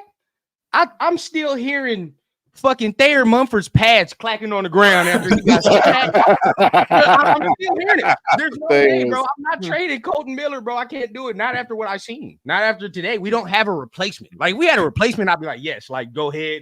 It makes sense. But just, bro, we don't. You could have said Jacoby Myers, but I think he's instrumental now for what you need in the future, because if you trade him, bro, the quarterback has. He's all we got. He's all we got. We're Carolina all of a sudden. If you trade, like, you feel what I'm saying? Like, we got Brock Bowers, bro, but it's easy to try to take Brock Bowers out the game, bro. Like, honestly, if that's the only dude you have, you could take him out the game. So ain't nobody really that we can trade. We might as well let it rock out. I would love for a team to be dumb enough to take Andre James. Like, I don't want to see him take another snap. But that and there's nobody we can bring in either. There's nobody we can bring in that's gonna make it better. Nobody. I mean, maybe if you want to look at a defensive player for future, you know what I mean, to keep him to grow with. But other than that, bro, like, there's nobody else to get. We're on draft train at this point. Everybody we need is in the draft or in free agency, for real. So here's my thing. And one man's trash is another man's treasure. And that's one of the things that I think that you got to take a look at. One, who can we move off of? Andre James is one of them. There could be a really good offensive line coach out there that thinks they can make something of him. Mm-hmm. And so, you look at I'm blanking on his name, but we had our offensive line coach last year that went over the Giants. Well, he brought Illuminor with him, and so started with the C, but I'm blanking on his name. But it's just looking at, hey, where could we get the most value, and who thinks that they could actually take a player that we have not either fully developed or they're just not excelling over here, and they can turn something into them. And look, in my opinion, and if I'm thinking Tom Telesco, right, some of these guys aren't in my regime. Some of these guys aren't my draft picks. There's a guy that I'd put on. There's one guy that I'd probably put on the trading block just to see if we can get some decent value. When I say decent value, maybe you can find yourself getting a fourth, maybe a third, depending on the team. I'd put Trey Tucker out there. Wow. I'd see if someone wants to pull the trigger on Trey Tucker, because you can find speed in the draft. You can find speed in the mid rounds in the draft. To me, Trey Tucker, I just don't know how much he has proven to this point that he is going to be a viable asset to hold on to. We thought that he might be able to contribute in the special teams game because he was returning some punts, maybe some kickoffs in the preseason. Yeah. Haven't seen much. But at the end of the day, I want as much draft capital as possible. And to me, I think that there's one player that we could potentially put on that trading block that could be enticing to other teams to help us kind of get to where we want to be. And maybe that is a trade. How much do we contribute him not doing what he's supposed to do or lack of success to the quarterback inconsistency though? I mean, he's had 4 quarterbacks in 2 years. The thing that I have some concerns with him is even when he does run his routes, Hold on. I think he just fired him. It ain't real. I haven't seen it. I'm trying to find it. Hold on. We just did. Tom Pelissero just put it on the tweets, bro. We just fired Getsy.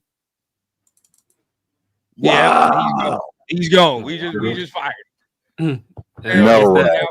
He did it. He's gone. It's gone. Well, I hey, just congratulations, got everybody. Everybody can throw their party down. I do this. Hey, bye week, baby. We knew it was gonna happen. That's Getsy crazy. just got fired, huh? That's So crazy. who's taking over?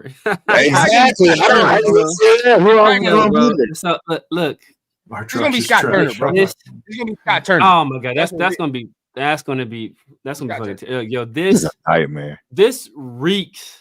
This is a reeks of desperation, bro. Like, Oh, let's It's go, like, just so- it's a so- nightmare. Hey, 805 might have Well, been that- right, bro. Because you might have been right, bro. He might have been feeling some pressure a little bit. You feel what I'm saying? Like, yes, I hope not, but- this lets me know that AP he got this year. If he don't do something this year, yeah. it's a wrap. I don't for think him. he's got to It's a win, wrap but I for think him. he's got to show something, though. I think he's probably got to show something at this point because the scapegoat's gone, bro. You feel what I'm saying? Like that's the dude we can blame it all on.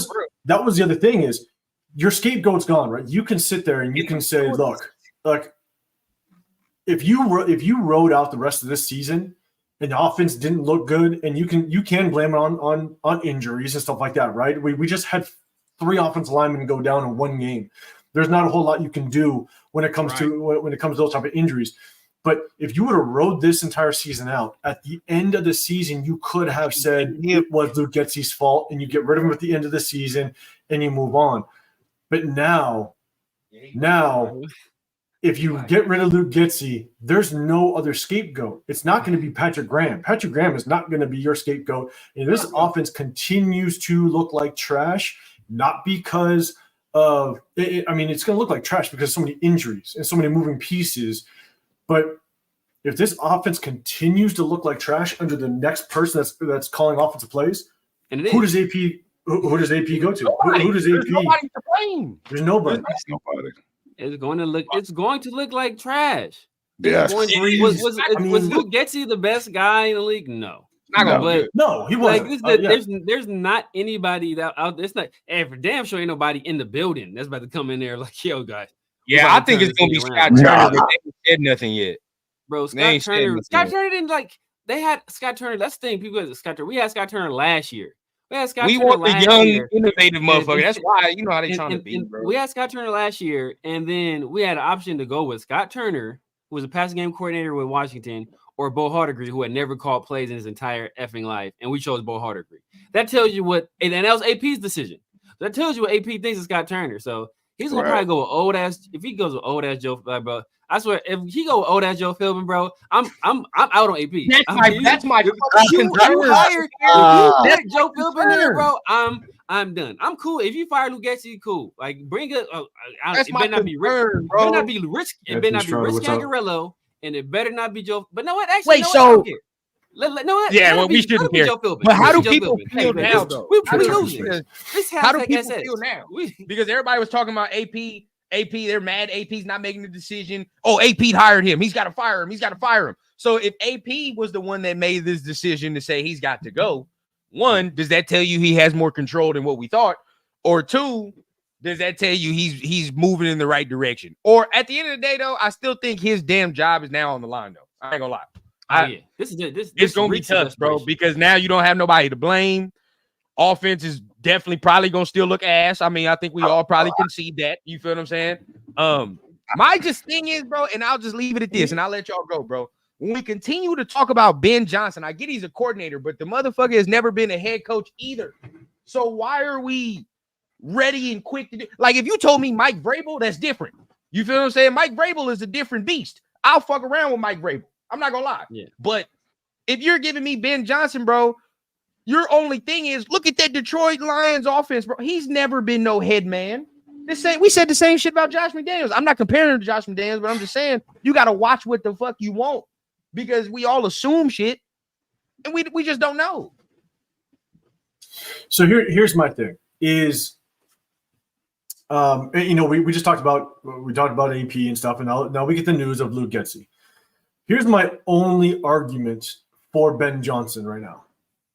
Is one, obviously he's a good offensive mind, and a lot of people will be excited to have a good offensive mind in the building.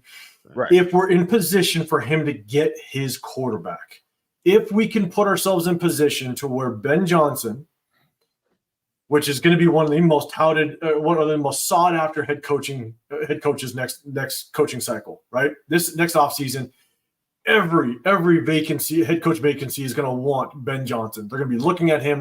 There's going to be a lot of players in the game. Mm-hmm. If we can position ourselves and he gets his guy, let's say we're picking number 1, number 2, right?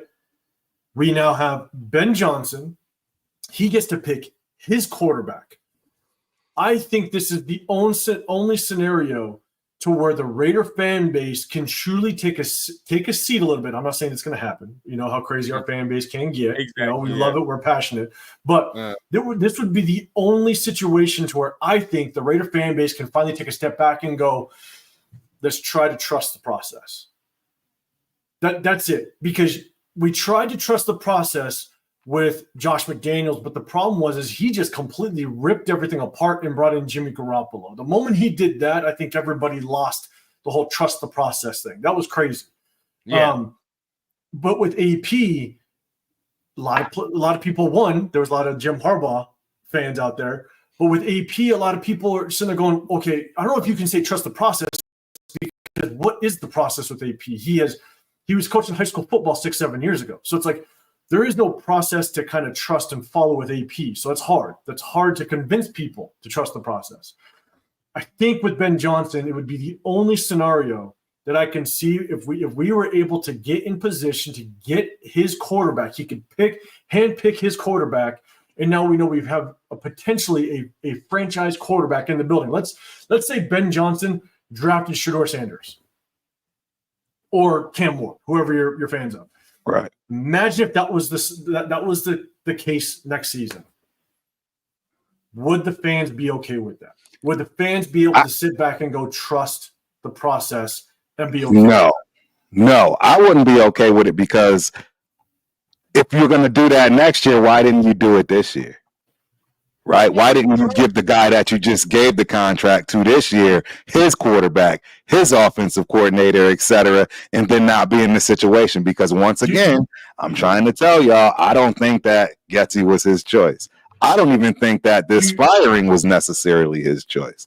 I think that AP is in a terrible position and is going to roll with the punches no matter how they come, and show whatever is necessary to not rock the boat, because it's his first job as a head coach. So wait, but let me ask you though. Do you think that there was a lot of pushback? Which there were reports that said it. Do you think there was a lot of pushback or pressure on Mark Davis because the players wanted Luke Getsy? Well, the player that wanted Luke Getsy is no longer here, right? That was the other thing. That's sign off. I'm sorry. Hold on. Oh, you mean AP? You mean AP? Because I was about to say Devontae Adams was the only one that I thought that was cool. He was the one that gave the blessing for Getsy, right? Because it was his. What were the other names that we could have gotten? This is Kingsbury. Kingsbury was the one that we were supposed to get, but they didn't want to give him not even OT. You got to think about this. When people keep, and this is why I say, like, everybody just be talking out their ass, bro. Everybody just emotional because we losing, bro. Every time we talk about this head coaching search, there's only one other name people bring up to us. And 805 said it's Harbaugh. But guess what? Did Harbaugh want to come here? No. He didn't want to come here. Why would he want to come to a team that don't have no quarterback, don't have no money? And the Chargers had both. Yep. Or at least not money, but at least they had a quarterback. You feel what I'm saying? Quarterback for sure. You feel what I'm saying? So at least he's going to go there. He didn't want to come here. So what other name are people going to tell me? What other name are people going to convince me that they wanted last year that was better than what we had? So real quick, Tom Pelissero explains and wow. I appreciate the comment. Tom Pelissero explains that Raiders head coach Antonio Pierce felt he needed to make some changes with the team 2-7, and more moves are expected from here. If that's true, and I mean, I'm just kind of reading it off of this comment, so I want to see the actual article. But I mean, is he only making the move because he feels like he needed to make a move, or does he feel like that is the right move? That would be my concern. Is he only making moves because he feels like he has to make a move because we're 2-7? Does this fan base even know the difference at that point, though? I don't think the fan base know the difference either. I think a lot of people just like want this to happen just because they want it to happen. Like, I don't think all of us really understand the ramifications of like what you're talking about. 805 is completely valid, and we all understand.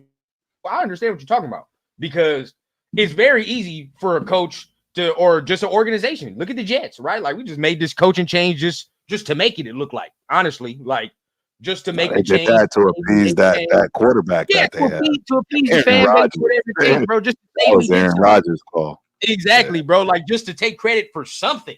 Like, so we're just hoping that it's not that. But if it is, like he's like, yeah, bro, just something got to change. I don't know what that change is gonna be, but at least, hey, if that's what he thinks, then I can't be mad at him for thinking that, though. Yeah, this is to me. It just feels like, again, Turf. What I was saying before is, I think there's a chance that Mark Davis went ahead with AP because I think he did have pressure from the locker room. Absolutely, 100%. And so 100%.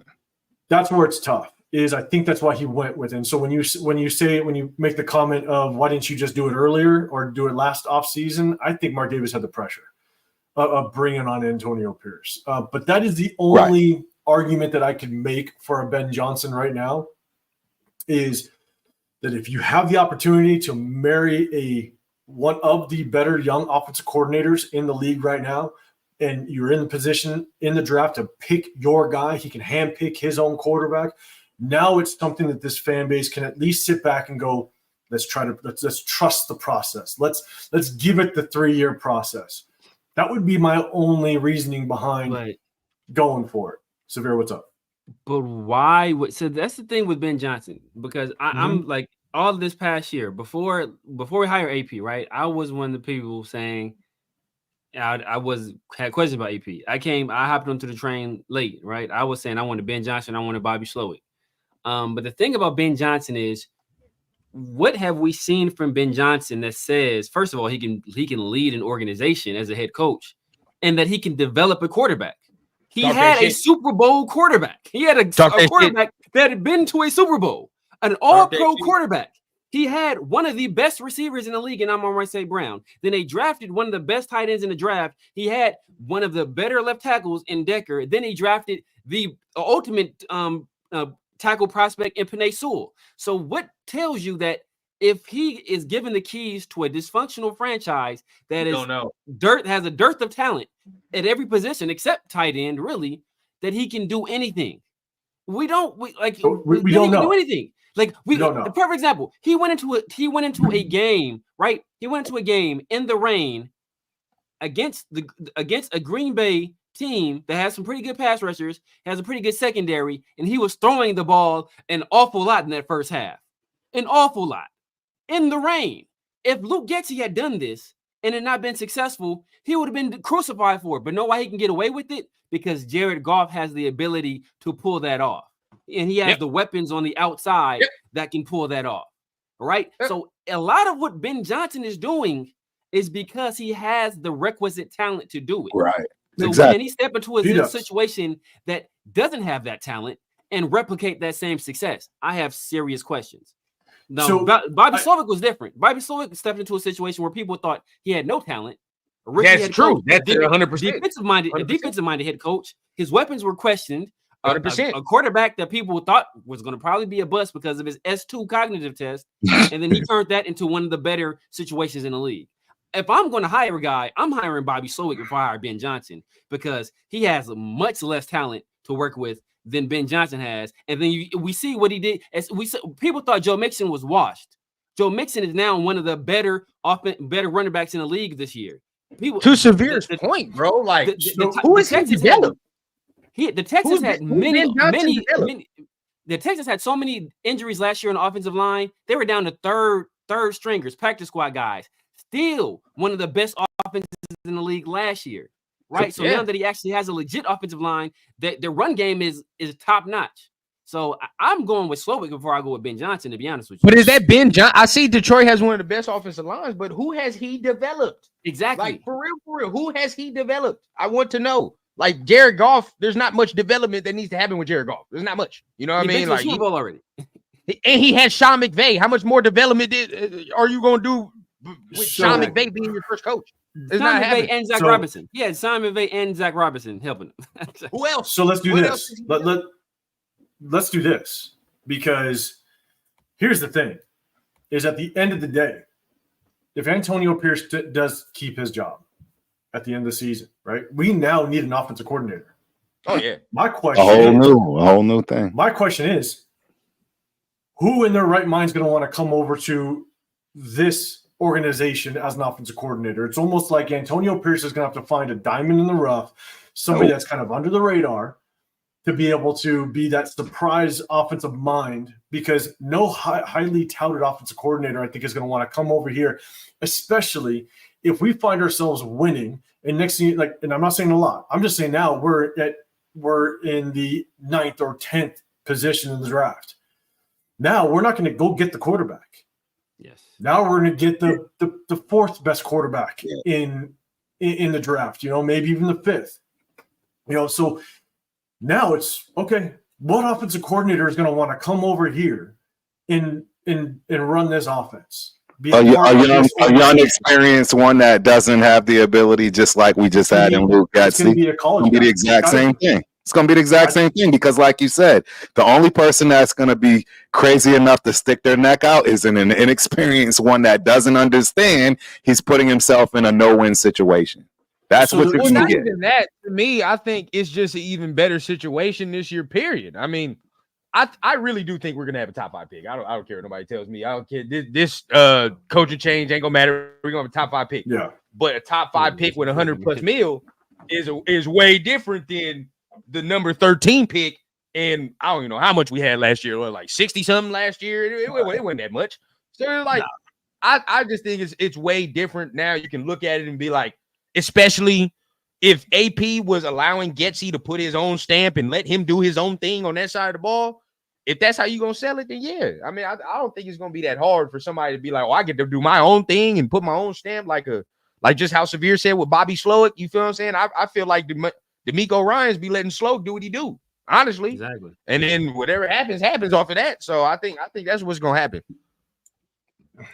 So look, when it comes to the next offensive coordinator, I think we need to have a plan, obviously. And really it's depending on what that plan is. And so I agree with you. I think just naturally we're going to find ourselves potentially in a top 5 pick, right? But at this point right now, we just fired Luke Getsy. He's gone. And based on what the comment was, I appreciate the chat. You guys put up the comment of Tom Pelissero basically saying Antonio Pierce felt like he had to do something because we're 2-7.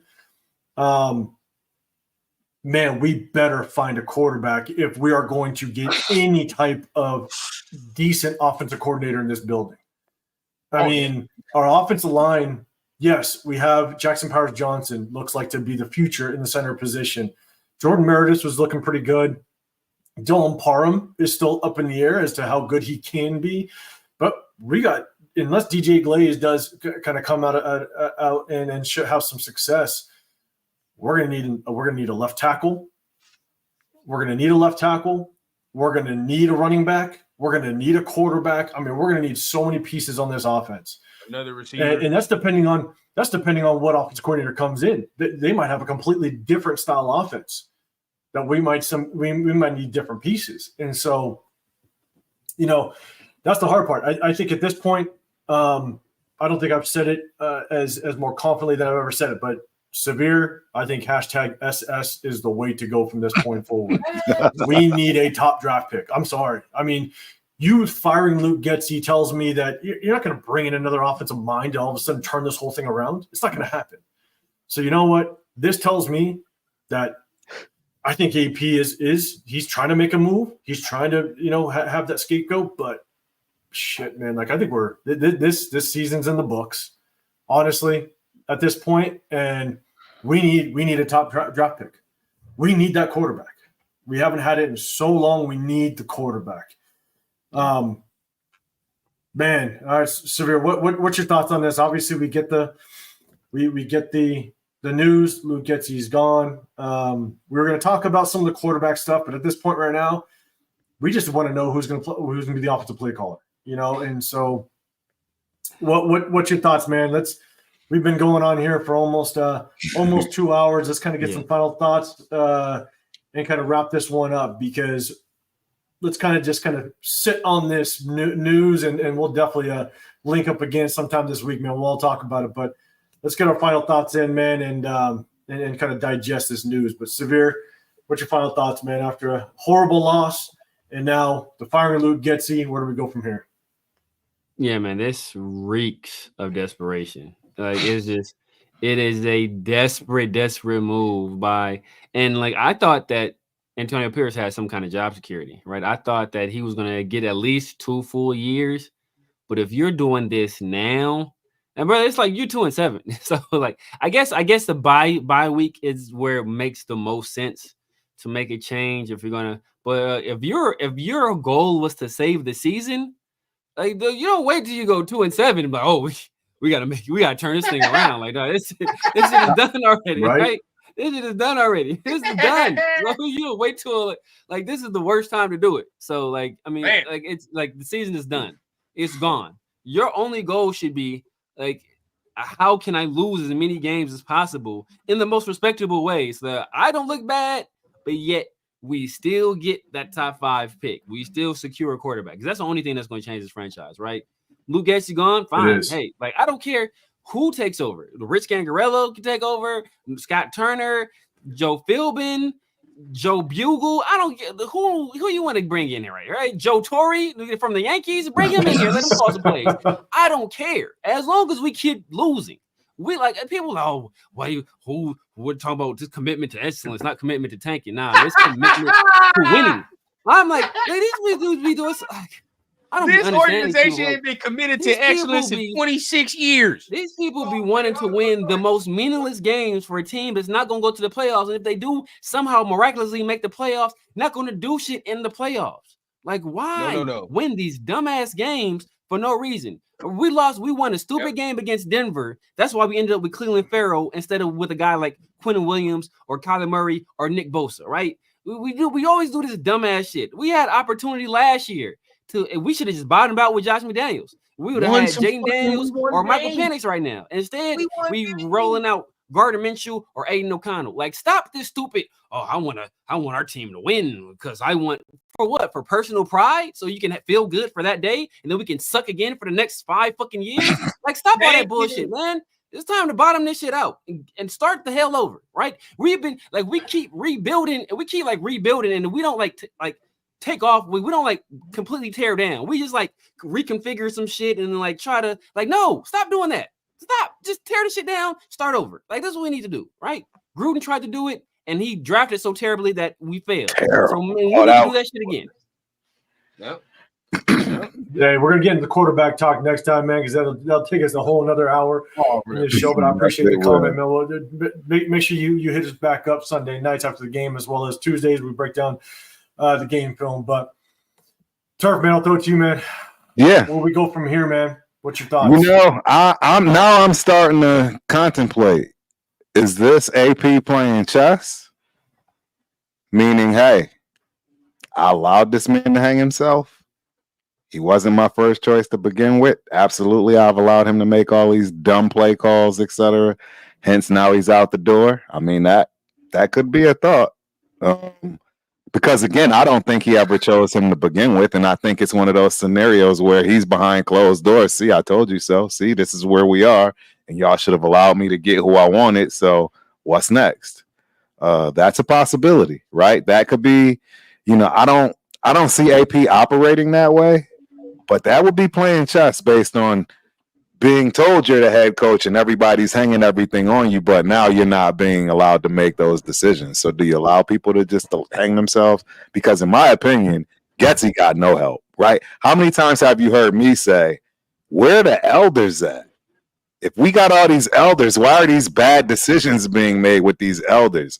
It's just all of this reeks to me. I don't know. I don't know what's going on, but the smoke and mirrors of us not really knowing who's making these hard decisions, it's going to make it tough for all of us to speculate. I mean, it just is what it is. We can say now AP is on the hot seat, but for all we know, AP might be pulling the strings, right? Some of y'all think he is making all of the decisions. And if he is, right? So it's tough, man. It's a tough situation for us right now. I do agree with the whole bottoming out. We've never done that. What really, really, truly killed us in the end is we got a haul of picks with John Gruden, and not any single one of them materialized. That is why we've sucked and will continue to suck. You don't make that kind of mistake and just come back overnight. It takes years to come back from that type of a draft haul with picks, and then just to get every one of them wrong, you don't come back from that overnight. We don't. No, you don't. And then that's the thing is not only do you in order the successful franchises, the successful teams, they coach up their players and they build through the draft. And we have failed to build through the draft year in and year out, and this is where we sit. So, rundown, man. Rundown, dude. What you're feeling, man? Where do we go from here? As far as Luke Getsy goes, I'll say, it don't make too much sense to me. Besides saying like we got to do something now, like just really thinking about it, it just seems like we got to do something at this point. I'm starting to agree with Turf. Mark Davis got to stop listening to some so goddamn much because this fan base don't know what the fuck we want. I'm gonna be real with you. I've built my YouTube off the simple fact of I don't give a. It's time for us to get a quarterback. I swear to God, it's time, bro. I'm tired of. It's been 26 fucking years of me looking at this team winning meaningless ass games at the end of the year. Now we're 6 and something, 7 and something, and we don't get the draft pick we're supposed to get. Now guess what? We got to trade the heaven, moon, sun, and stars to get a motherfucker when we really should just not be. We really don't need to be winning these games. Because at the end of the day, bro, I've continuously said that people don't like the way when I say this, but it is what it is. If you're not competing for no fucking Super Bowl, then what the fuck are you doing? What are we doing? You feel what I'm saying? Like, what's the real goal of this shit? Hey, look at us. We're okay winning 8 games, and we're okay winning. A lot of motherfuckers would be cool winning 8 games if Derek Carr is still the quarterback. A lot of motherfuckers would still be cool not making the playoffs if their guy is still here. You feel what I'm saying? Like it. As far as Raider fans go, bro, we've been spoiled with mediocrity. So at this point now, we're okay with shit being mediocre rather than saying, you know what, bro? Fuck this shit. Tear it down, bro. You want to talk about real excellence? Like we said, bro, we're not going for no Super Bowl. We're not really in this shit to go to no AFC championship game. What the fuck are we doing? What are we doing, bro? We're not doing anything. As of right now, bro, sure, I still feel like this move was to appease us as fans. All right, Luke Getsy's gone. Y'all can shut the fuck up now. Shut up a little bit. You feel what I'm saying? Let the season end out so you can go ahead and finish this off. I don't want to say the right way because it's not the right way to lose, but at the end of the day, bro, we can't, you know what I mean? Like this team this year and for the foreseeable future, if it stays like it is now, is not doing anything. That's just what it is. So it's time to get the quarterback. I'm kind of mad Luke Getsy going this early, bro. He was going for sure get us that quarterback. So now I don't know what's going on now. Now we got to keep it in mind. But either way, bro, I just think I agree with Severe 1,000%. This move just seems like it was just for us fans, bro. And at this point, we just got to accept what it is. Accept reality. So here's my thing. And yes, we need a quarterback, 100%. We need to get into that, that number 1, number 2, number 3 pick. We have to get there in order to potentially get a franchise quarterback. And you look at how some of these younger teams develop themselves, right? These successful teams, you get that quarterback that's on that rookie contract. Look at what the Niners are able to do with that kid over there. Dan, what the hell is his name? Quarterback over there. Yeah. Brock Purdy, right? I mean, they were able to get him on a cheap contract and build around him. I think that's what we need to try to get to. But here's my problem, is that can this coaching staff, do the players in that locker room trust the coaching staff if they do tank, right? If we do lose games, there's players. You're talking about the top maybe 5 studs that know their job is solidified. Max Crosby, your job is solidified. Brock Bowers, your job is solidified. But what about those other guys that now – You're changing livelihoods when you tank, when you lose games. And so can this coaching staff have this locker room buy in if that was the next move? If the next move was truly just to lose games in order to get that top draft pick, you got 85% of that locker room, of that roster, that now you may not find a job ever again. And so that's the hardest part about just getting everybody on board in order for that one common goal. So it's hard, okay, as a coaching staff. And it's not like we got an Andy Reid. You know what I'm saying? It's Antonio Pierce. Antonio Pierce and this entire coaching staff knows if they shit the bed and Mark Davis isn't bought in, or even Tom Telesco isn't bought into what they did, I mean, these guys can be gone. And next thing you know, you have coaches that are going a different way. And so I don't know how you convince a locker room to do that.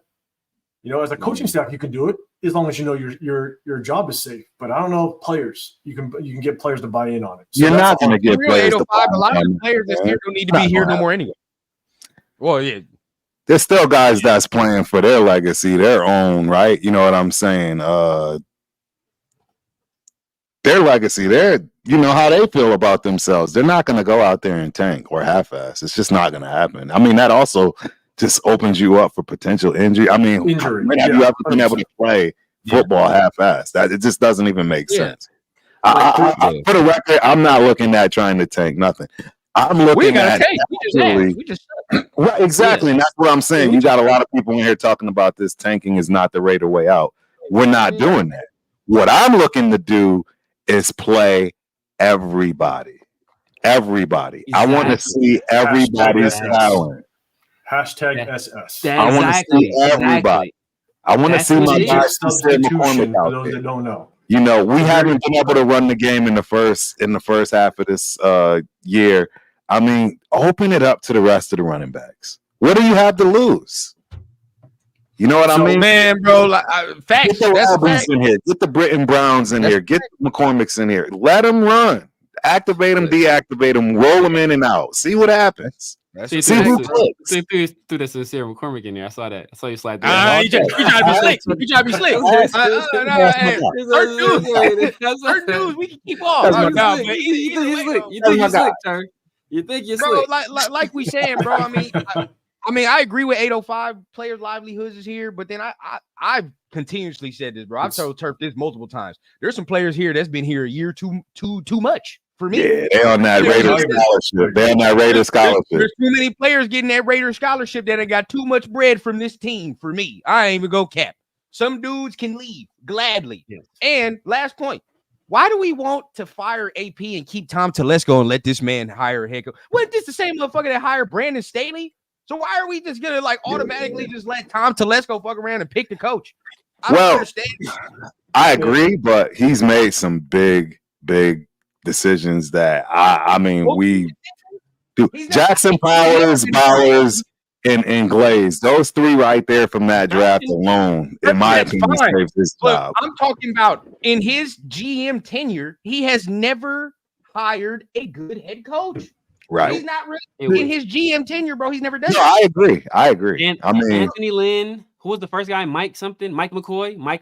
Yeah, Mike McCoy. So why are we so every that's what I'm saying. The fans don't know what the fuck we want. Brandon Staley. We don't know what we want, bro. We don't know. Because we just gonna continue to just forget that. Like, oh my God, like he hired one of the worst head coaches we've ever seen. We've ever seen. I think the elephant in the room is, we talked about it. We all saw it. This guy, as a matter of fact, I think this guy was on the telecast for the Vikings versus Green Bay Packers game. Was this a Tom Brady related decision? Did Tom Brady order the code red? I want the truth. Right. You get out of the truth. Great, bro. People like me. Then all of a sudden, Brady got all the control. All of a sudden, bro, Brady gonna control everything in that bit. I don't know. I don't know if Brady controls anything. Like I said, this is what going to be talked about. This is going to be talked about because it's all of a sudden Brady is codified as a 10% owner of the team. Or however much percent he owns. I think part of his ownership group's own 10%. That's it's not fully him owning 10%, but whatever, right? We saw he get a standing ovation from everybody in the goddamn facility. Got handicapped motherfuckers standing up, clapping for him and shit. Like managers came out, so it's like everybody there is standing up, clapping for him. He like he a goddamn Like he got one of them damn faith healers. Like, I'll demand you. Your power in your legs. You can stand. You can walk. Got to work with the holy water on the organization. Now we about to be one of the best offenses in the league. I make the snake like he a faith healer, right? So like maybe people really think that he has that kind of power. So I don't know. I don't know if he had anything to do with it, but that's going to be the automatic. People are going to draw their conclusions that all of a sudden Tom Brady is the guy, and then all of a sudden now we start making all of these decisions, and they're going to say it's Tom Brady. It could be Antonio Pierce, but they're going to say people already have people are naturally conspiratorial, especially Americans. Like we just have everything is some kind of conspiracy. It's never Occam's razor, right? It's never Occam's razor. It can never be the simplest explanation, which is that it's just what it is, but always some conspiracy behind it. So people are going to start talking. They're going to say it's Brady. I mean, so here's my thing. This is what's tough is there's organizations that stay bad for a reason. And I think it's all starts at the top. And I mean, you look at every chance that we had opportunities, we make playoffs, and we just dismantle everything. And there's a reason why organizations stay bad, because you continue to make the wrong decisions from the top down. So it's going to be really hard to turn this thing around. But we're going to end it with this. SoCal style, man, I appreciate the comment, man. You always pull up, man, to all of us. So he's got that question. We're going to end it with this question. Do you trust Tom Telesco to spend the $100 million to build this team? He's a good roster builder, bro. He's just not a good head coach hirer. If that's what you want to say, he just don't hire good head coaches, bro. But he knows how to spend money in draft. I'll say that. I've looked at his background and say what you want, bro. I don't care nobody. Yes, the Chargers team was poorly coached because that coach was ass with Brandon Staley, but that roster was real.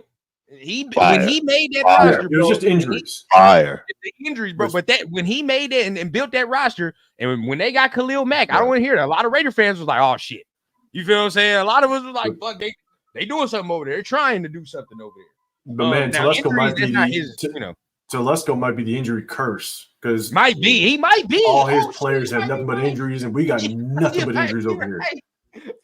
He come over here, we look like the Chargers all of a sudden because goddamn, we can't keep nobody healthy. Everybody's hurt, bro. So yeah. Turf, what's your thought, man? You think Telesco is good with that $100 million? I do. And another thing too is I don't know what went down with the Chargers. I'm not going to sit and act like I know any and everything. I am not 100% sure that the GM is the one that gets to do all of the hiring across the board at all teams. I mean, there's no right. I think it was you, Rundown, that actually went and found a lot of the stuff that we didn't know about when it came to, responsibilities and roles of certain coaching and so forth, as well as, our president, our assistant GM. There are a lot of roles that people have, and I'm just not so sure that was Tom Telesco's job to hire the offensive coordinator or the head coach, right? Yeah, sure, he has to sign on it. He signs the checks, right? Which means, he has to go to Mark and they have to sign off. But as far as him making that actual choice, I'm not going to put that on him. I will put on him the players that got picked. Exactly. And that's why I'm 100% good with him taking this $100 million and running with it, especially after what he did this year. So yeah, kudos to him for that. And again, I'm just not so sure he's the one that's picking these people. He didn't pick AP. He didn't pick Patrick Graham, right? So, I mean, who's to say he's going to just come in now and all of a sudden he's going to get to pick this new offensive coordinator? Yeah, I'm with you. The only thing that I would give be a little cautious is that, man, that Spanos family over the Chargers, I mean, they oversee everything. So how much did Tom Telesco really have to say? That's what I'm saying. And we don't know, but it's definitely something to think of because that Spanos family, man, they're crazy. But Severe, man, Severe, what's your thoughts? Do you think Telesco's good with the $100 million? No, I don't think so, man. I don't know. I don't think so, man. I mean, not AP. Tom Telesco, he's been a mixed bag. Even his drafts, his best draft, and to actually this bolstered Turf's point a little bit. Like the best players he's selected in the draft have usually been offensive linemen, right? Zion Johnson, the other tackle whose name escapes me right now, the left Staley, tackle, or, Rashawn Slater. Slater. Slater. Yeah, Slater was big. like Slater was big. that's like that's when he's in his wheelhouse. And outside of this year, right? He knocked it out of the park with Brock Bowers. But generally, when it comes to drafting skill position players, he's trash, right? Like Quentin Johnson, bum. Melvin Gordon is kind of trash. Thank God they didn't get Zay Flowers.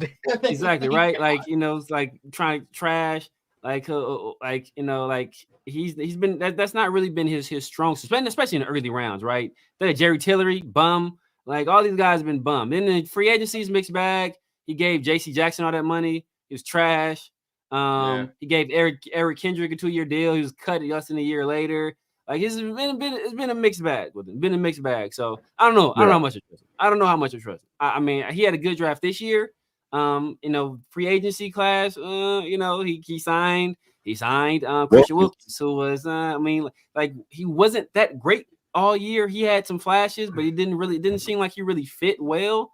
He didn't replicate the same success he had with Miami. He also signed Gardner Minshew. So it's like it's been a mixed bag with him. So I don't know if I can trust him. We had no choice. I don't think he's going nowhere. Oh, we ain't got no choice. I don't know how effective he will be. And he's a real conservative guy. I don't know if he'll swing for the fences. I don't know how many chances he will take. Christian Wilkins was kind of a no-brainer. We've needed a D tackle for a while. So that was a guy that, you give this guy a bunch of money, you kind of have faith that he will play up to the value of his contract. Early on, he did flashes, and I don't think he did consistently, in my opinion. But we'll see what he does year 2. But I don't know. I don't know if Scott Turner's official new OC, by the way. Scott Turner. Scott Turner got it. Yeah, he's the official. Oh my God, I'm going to be sick. Actually, you know what? No, I'm not. We're good, Severe. We're good. Hashtag SS. I'm good with that. We right where we need to be, baby. We right where we need to be. We good. Things are. I'm going to leave you with this. Hey, I'm going to leave it with this. Vinny Bonsignor, beat writer, that's in the building. Mm-hmm. His last tweet 14 minutes ago basically said more changes to come above and beyond the Raiders firing offensive coordinator Luke Getsy. Stay tuned. Long night ahead. Yeah, I saw that. I retweeted that. If they're going to start chopping away at more individuals, I'm curious. I'm curious what that means. What change could you make right now that would be huge? More offensive coaching changes, like get rid of the offensive line coach, get rid of the wide receivers. I was thinking about that, but who do you replace him with? Like, what do you do? Like, if you fire a coordinator, where are you pulling coaches from? That's what I'm saying. Like, if you fire a coordinator, like, how do you replace that mid-season? I don't think you can do that mid-season. You don't. I don't know. Fired. What would y'all do? What would y'all do? He can't. I don't think so. But just think about it, Turf. Just if Vinny is gonna say there's more changes, it don't make sense to fire AP right now. I mean, if they do, they do. It don't make sense. But the only thing I can think of as far as big changes would be Patrick Graham. That'd be the only other dude. There's nobody else. Patrick Graham or it is AP and Patrick Graham gets elevated. I don't know. I'll be dead honest. Like I don't. That could happen. That could be a possibility. I could see that. Either way that goes, that'd be ugly. That'd be ugly. Yeah, that goes. So real quick, hey, salute to Farrell, man. I appreciate you pulling up, man. Guys, everybody in the chat, make sure you guys go and subscribe. Hit that like button over at Farrell's channel, man. Always throwing out fire content and doing those lives, man. Appreciate you pulling up. But guys, hey, Vinny Bonsignor says it's going to be it's going to be a long night ahead. And so that's, we can only speculate as to what's going to go down. I can't imagine that they fire AP at this point. I would think that they would let AP kind of ride out the season. But, man, if it's a long night ahead, that'd be crazy. So let's do this, guys, man. We've been going for over 2 hours. I appreciate all you guys pulling up, especially Turf, man, you coming in 2 hours later than us here on the West Coast. So I appreciate you. Yes, sir. Just pulling up and being on it with us, man. I appreciate it. But, hey, everybody in the chat, I appreciate you guys. Make sure you guys hit the like button wherever you're at. We got the Ultimate Raider Fan 32. Make sure you go over there with Turf. Make sure you hit that subscribe button. You got Raider Rundown. Hit that subscribe button. And my guy, a severe Raider. We're going to hit you guys later in the week. We go through some film. We break it down. I don't know how much film we're going to break down since we don't know who's going to be the offense, or we don't know what the offense is going to look like. We got to go back to Washington, see what trash he was doing up there. Yeah, bro, I got to watch y'all show on Tuesday, bro, because y'all going to have to break it down a little bit, bro. You got to tell me, you know what I mean, what the fuck he's bringing, because man, it's going to be interesting. I'm going to have to go back and watch some Washington. Yeah, bro, I got to see what he's bringing, bro, because I don't know what's going to be so different. I don't see the difference. Yeah. Nothing. Absolutely nothing. We don't have an offensive line. Nothing's going to change. Offensive line, don't know who the quarterback is. Yeah, man, it's going to be Desmond a mess, Ridder, baby. Hey, all we got to know is #SS. That's what that's what we're riding on for the rest. And for those of you who don't know, hashtag just strategic substitution. That's what it is, just so you guys know. So that's what we're riding with. Let's go. Let's make sure we get ourselves a quarterback. All right, guys. I appreciate you guys, man. All you guys running through the chat. I appreciate you guys on your way out. Make sure you hit that like button, and we'll see you guys on the next one. Have a great rest of your weekend. We'll see you guys on the next one. We're out. Yes, sir.